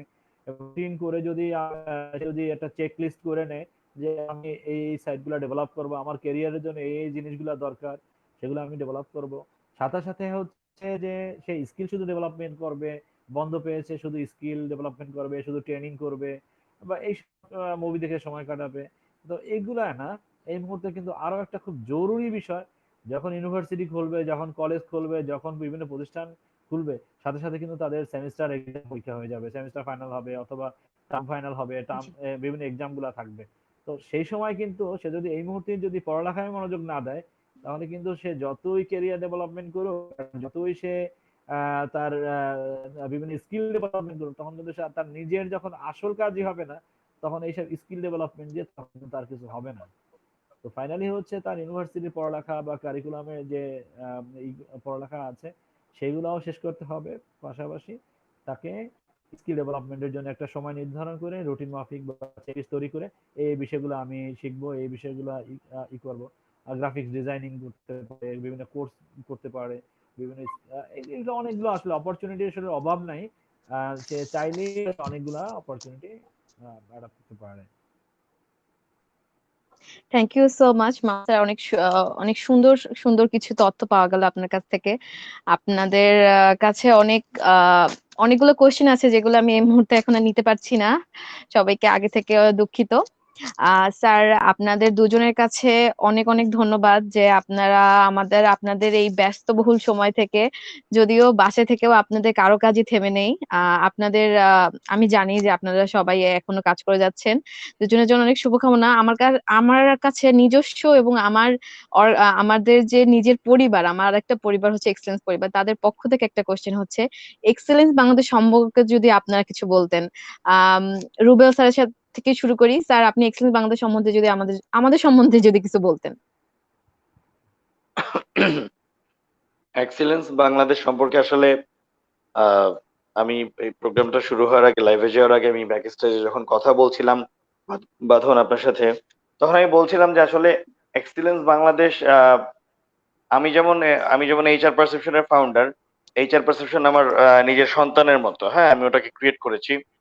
এক্সিলেন্স বাংলাদেশ হচ্ছে আমার নিজের ফ্যামিলি মেম্বারের ক্রিয়েট করা একটা জিনিস। যেমন Benazir Abrar, he is nothing but my younger brother. হ্যাঁ, সে আমার ছোট ভাই ছাড়া আর কিছুই না আসলে আমার কাছে। তো ওর সাথে সাথে হচ্ছে রিয়াজ। হ্যাঁ, ওরা তো অনেক আগে থেকে আমার সাথে কানেক্টেড। এবং বেনজির আবরার মানে আবরার আর আমার প্রায় সময় দেখা সাক্ষাৎ হয়। আমি তো আসলে সময় দিতে পারি না, আমি খুব ব্যর্থ ব্যর্থ এই ব্যাপারে। তো বিভিন্ন সময়ই আমার সাথে মিট করতে আসে। হ্যাঁ, আমার খুব ভালো, যেহেতু একটা ছোট ভাই, খুব খুবই পছন্দ করে আমাকে সে। তো বিভিন্ন সময় আমাদের মধ্যে অনেক ডিসকাশন হয় যে কি হতে যাচ্ছে, কি করতে যাচ্ছি, বা কি করব সামনে। তো অ, আমরা অনেক কিছু আলোচনা করি। হুম, আমি ওকে চিনি তো আরো অনেক আগে থেকেই, যখন থেকে চিনি আমি দেখেছি যে একটা মানুষ, হ্যাঁ, একটা মানে ইয়ংগেস্ট বম, হ্যাঁ, একটা ছেলে এত অল্প বয়সে এত ডাইনামিক, হ্যাঁ, এত ভালো কিছু করছে। সো এক্সেলেন্স বাংলাদেশের পুরো টিমটা বা যারা অনেক আগে থেকে ক্যাম্পাস অ্যাম্বাসেডর, অনেক আর্লি স্টেজ থেকে যারা ক্যাম্পাস অ্যাম্বাসেডর, এরপরে যারা ওয়ান বাই ওয়ান আসতেছে, আমি দেখছি যে সবাই খুব ডাইনামিক, পুরো টিমটা খুবই স্ট্রং। হ্যাঁ, এখানে যারা কোর টিমে আছে, যারা অ্যাম্বাসেডর, ক্যাম্পাস অ্যাম্বাসেডর টিমে আছে, সবাই খুব ভালো কাজ করছে। আহ, এরা যেহেতু মার্কেটিং নিয়ে কাজ করছে, ইভেন্ট ম্যানেজমেন্ট নিয়ে কাজ করছে, প্রোগ্রাম গুলো যেগুলো অর্গানাইজ করে Excellence Bangladesh, those are those are excellent in a word. So আমি এক্সেলেন্স বাংলাদেশের ওভারঅল কার্যক্রমকে খুবই পছন্দ করি। আপনার অনেক এগিয়ে যাবে ইনশাল্লাহ, এক্সেলেন্স বাংলাদেশ অনেক বড় কিছু হবে ডে বাই ডে, আমি সেটা বিশ্বাস করি মনে প্রাণে। আর আহ, তোমরা যারা কাজ করছো এক্সেলেন্স বাংলাদেশের সাথে কানেক্টেড হয়েছো স্টুডেন্ট লাইফ থেকেই, তোমরা অনেক ভালো একটা সিদ্ধান্ত নিয়েছো। হুম, এটা অনেক ভালো একটা সিদ্ধান্ত নিয়েছো, এই যে কানেক্টেড হবার ফলে অনেক ধরনের multi dynamic, multi diversified activities এর সাথে তোমরা ইনভলভ হতে পারছো। প্রতিটা কাজ তোমাদেরকে দক্ষ করছে, তোমাদেরকে এক্সপেরিয়েন্সড করছে। আজকে তুমি এই যে একটা লাইভ প্রোগ্রাম এত সুন্দর করে অর্গানাইজ করেছো, এটা তোমার স্কিলকে আর অনেক বেশি ইমপ্রুভ করেছে। হ্যাঁ, আমি তো মানে বারবারই তোমার কথাবার্তা, তোমার কথা বলার ধরন সবকিছু আমি শুনছিলাম, মনোযোগ সহকারে অবজার্ভ করছিলাম। এক্সেলেন্ট। হ্যাঁ, রিয়াজ রিয়াজ তো নিজে পিপলস রেডিও এবং সবকিছু মিলিয়ে এক্সেলেন্স বাংলাদেশে ওর কন্ট্রিবিউশন অনেক বেশি। তো সবাই মিলে যে কাজ করছো এবং সবার যে লার্নিংটা হচ্ছে, যে এক্সপিরিয়েন্সটা হচ্ছে, এটা ভাই অনেক টাকা পয়সা খরচ করে মানুষ পায় না। হুম। তো তোমরা মানে গ্রাজুয়েশন শেষ করে বের হওয়ার আগেই তোমরা অনেক বেশি দক্ষ হয়ে যাচ্ছ, তোমাদের নেটওয়ার্কটা অনেক বেশি বড় হয়ে যাচ্ছে, এবং তোমাদের এক্সেলেন্স বাংলাদেশও ডে বাই ডে অনেক বেশি বড় হচ্ছে। তো এইটা একটা মানে সব দিকে মানে সামগ্রিক ভাবে ইটস গ্রোয়িং, এন্ড ইনশাল্লাহ এক্সেলেন্স বাংলাদেশ অনেক ভালো কিছু হবে, আরো অনেক বড় কিছু হবে। তো best of luck for Excellence Bangladesh, best of luck for my younger brother Abrar and Riaz and other যারা আছে। আর আফসানা রাত্রি মিশু আছে আমার খুব পছন্দের, কনক আছে, হ্যাঁ, আমার খুব ক্লোজ। হ্যাঁ, ও কনক আমার সাথে অনেক খোঁজ খবর রাখে সবকিছু। রিয়াজও সবসময় খোঁজ খবর রাখে। তো সবার জন্য অনেক শুভকামনা, এক্সেলেন্স বাংলাদেশের জন্য শুভকামনা রইল। ইনশাল্লাহ স্যারের ফেভারিট লিস্টে আমিও আজকে থেকে চলে যাব, আশা করা যাচ্ছে। আমি চেষ্টা অবশ্যই করেছি অবশ্যই। আপনাদের দুজনকে। জি স্যার, ইনশাল্লাহ আপনাকে অনেক অনেক ধন্যবাদ আমাদের এক্সেলেন্স পরিবারকে নিয়ে বলার জন্য, আমাদের দুই বড় ভাইকে নিয়ে বলার জন্য, সবার জন্য অবশ্যই অনেক অনেক দোয়া করবেন। আমরা এবার মামুন স্যারের কাছে যাব। স্যার, আপনি যদি একটু এক্সেলেন্স বাংলাদেশ সম্বন্ধে কিছু বলতেন। আচ্ছা, এক্সেলেন্স বাংলাদেশের সাথে আসলে আমার পরিচয় অনেক আগে না, খুব রিসেন্ট। বাট আমি এই প্রতিষ্ঠানকে আমি মানে জানি আর কি। বিশেষ করে আমাদের এইচআর প্রফেশনে অনেকে আছেন যারা এক্সেলেন্স বাংলাদেশের বিভিন্ন প্রোগ্রামে হয়তো অ্যাটেন্ড করেন বা বিভিন্ন প্রোগ্রামে পার্টিসিপেশন করেন, তাদের মাঝে মাঝে কিছু লেখা দেখি। তো সেখান থেকে মূলত হচ্ছে আমি এক্সেলেন্স বাংলাদেশকে জানি আর কি। এছাড়া হচ্ছে এক্সেলেন্স বাংলাদেশের সাথে যারা বর্তমানে এনগেজ আছেন, বিভিন্ন ক্যাম্পাসের সাথে ক্যাম্পাস অ্যাম্বাসেডর আছেন বা আদার্স যারা আছেন উদ্যোক্তা যারা, তো এদের সাথে আসলে আমার সাথে ফেসবুকে অনেকের সাথে কানেক্টেড, অনেক কানেক্টেড, অনেকে হয়তো লিঙ্কডইনে কানেক্টেড। তো সেখানে থেকে মূলত তাদের সাথে আসলে মানে তাদেরকে চিনি বা তাদেরকে জানা। আর বিভিন্ন সময় আসলে তাদের সাথে চ্যাটিং এর মাধ্যমে বা তাদের মেসেজের মাধ্যমে মূলত আসলে তাদের সাথে জানা। তো সব মিলে হচ্ছে যে এক্সেলেন্স বাংলাদেশ সম্পর্কে আমি আসলে গতকালকে না গত পরশুদিন আমি পেজেও দেখলাম। তো আসলে অনেক অ্যাক্টিভিটিস, আর রিসেন্টলি হচ্ছে বিভিন্ন ধরনের ফেসবুকে লাইভ প্রোগ্রাম হচ্ছে, বিষয় career based live live program হচ্ছে, আমাদের এইচআর প্রফেশনালদের নিয়ে বিভিন্ন লাইভ প্রোগ্রাম হচ্ছে। তো সেখানে হচ্ছে এক্সেলেন্স বাংলাদেশের যেখানে হচ্ছে পাওয়ার্ড বাই এক্সেলেন্স বাংলাদেশ। তো এখানে সব মিলে এক্সেলেন্স বাংলাদেশ একটি তরুণদের একটি অর্গানাইজেশন, যে যারা হচ্ছে তরুণদের নিয়ে কাজ করে। তো তারা অবশ্যই এনার্জেটিক, খুবই এনার্জেটিক, এবং তারা বিভিন্ন ক্যাম্পাসে লিড দিচ্ছেন, বিভিন্ন ক্যাম্পাসে অর্গানাইজিং ক্যাপাসিটি তাদের আছে, এবং তারা সব ক্রিয়েটিভ, সব মিলে হচ্ছে ক্রিয়েটিভ জ্ঞান নিয়ে আসলে কাজ করা মানুষের জ্ঞান বৃদ্ধি করার জন্য কাজ করা, লার্নিং ডেভেলপমেন্ট নিয়ে কাজ করা আসলে সবার পক্ষে সম্ভব না। তো সেক্ষেত্রে কিছু তরুণ উদ্যোক্তা দরকার, তরুণ ইয়াং অর্গানাইজার দরকার, তরুণ লিডারশিপ দরকার। তো এই বিষয়গুলো সবই আসলে এক্সিলেন্স বাংলাদেশে যারা আছে তাদের ভিতরে এই সবগুলাই আছে। এবং তারা আসলে ভবিষ্যতে প্রফেশনাল লাইফে আসলে তারা যখন এখন তো অনেকে স্টুডেন্ট, তো এরা যখন আসলে প্রফেশনালি বিভিন্ন ইন্ডাস্ট্রিতে যাবে, বিভিন্ন প্রতিষ্ঠানে যাবে, বিভিন্ন কর্পোরেট হাউসে যাবে, তখন আসলে তারা খুব ভালো একটি পারফরমেন্স করবে এবং তারা আসলে বাংলাদেশের বিভিন্ন প্রতিষ্ঠানকে তখন লিড দেবে। তাদের অর্গানাইজিং ক্যাপাসিটি, তাদের মেধা, তাদের মনন, তাদের সবকিছু, তাদের স্পিড, মূলত হচ্ছে টিম স্পিড, এইসব দিয়ে হচ্ছে যে তারা আসলে বিভিন্ন প্রতিষ্ঠানকে আসলে অনেক এগিয়ে নিয়ে যেতে পারবে। এবং সব মিলাই হচ্ছে যে তারা জ্ঞানের মাধ্যমে হচ্ছে আসলে বাংলাদেশের জ্ঞান ডেভেলপমেন্ট বা কি বলে নলেজ ডেভেলপমেন্ট বলতে পারি, লার্নিং এন্ড ডেভেলপমেন্ট বলতে পারি। তো এইসব বিষয়ে ইয়াংদেরকে আসলে এগিয়ে নেওয়ার জন্য তারা আসলে দূত হিসাবেই কাজ করবে, অ্যাম্বাসিডার হিসাবে আসলে কাজ করবে এবং তাদের ভাইটাল রোল প্লে করে বলে আমি মনে করি। তো সব মিলে আসলে এক্সিলেন্ট বাংলাদেশের অ্যাক্টিভিটিস সত্যি প্রশংসার। এবং সাথে যারা আছে, ঠিক আছে, বেনজির আমরা আছেন বা অন্যান্য যারা আছেন যাদের চিনি, আপনি বাঁধন, আপনি সহ আপনাদের আসলে অ্যাক্টিভিটিস গুলো আসলে অনেক ভালো, অনেক ক্রিয়েটিভ।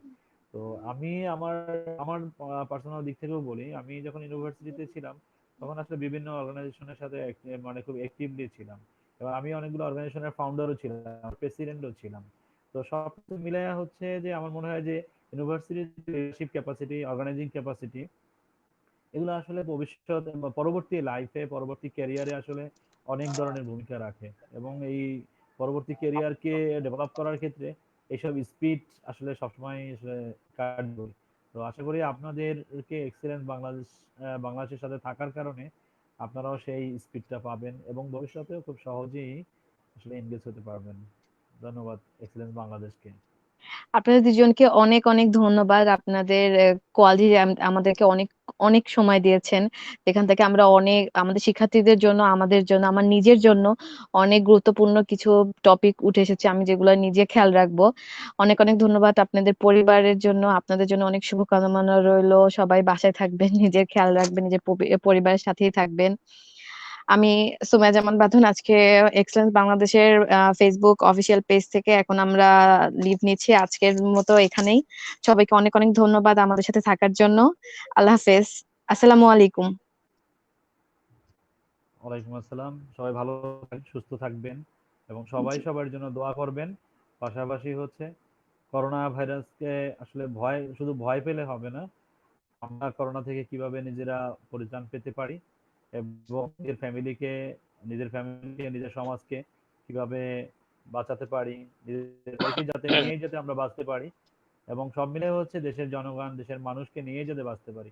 যারা বর্তমানে অসহায় অবস্থায় আছে, দারিদ্র্যপীড়িত আছে, যাদের খাবার জোটে না, যারা খাবার খেতে পারে না, যাদের আর্থিক সংকট আছে, যারা অভাবী আছে, আমরা নিজ নিজ জায়গা থেকে যদি তাদেরকে সহযোগিতা করতে পারি সেটা সবার জন্যই মঙ্গলজনক হবে।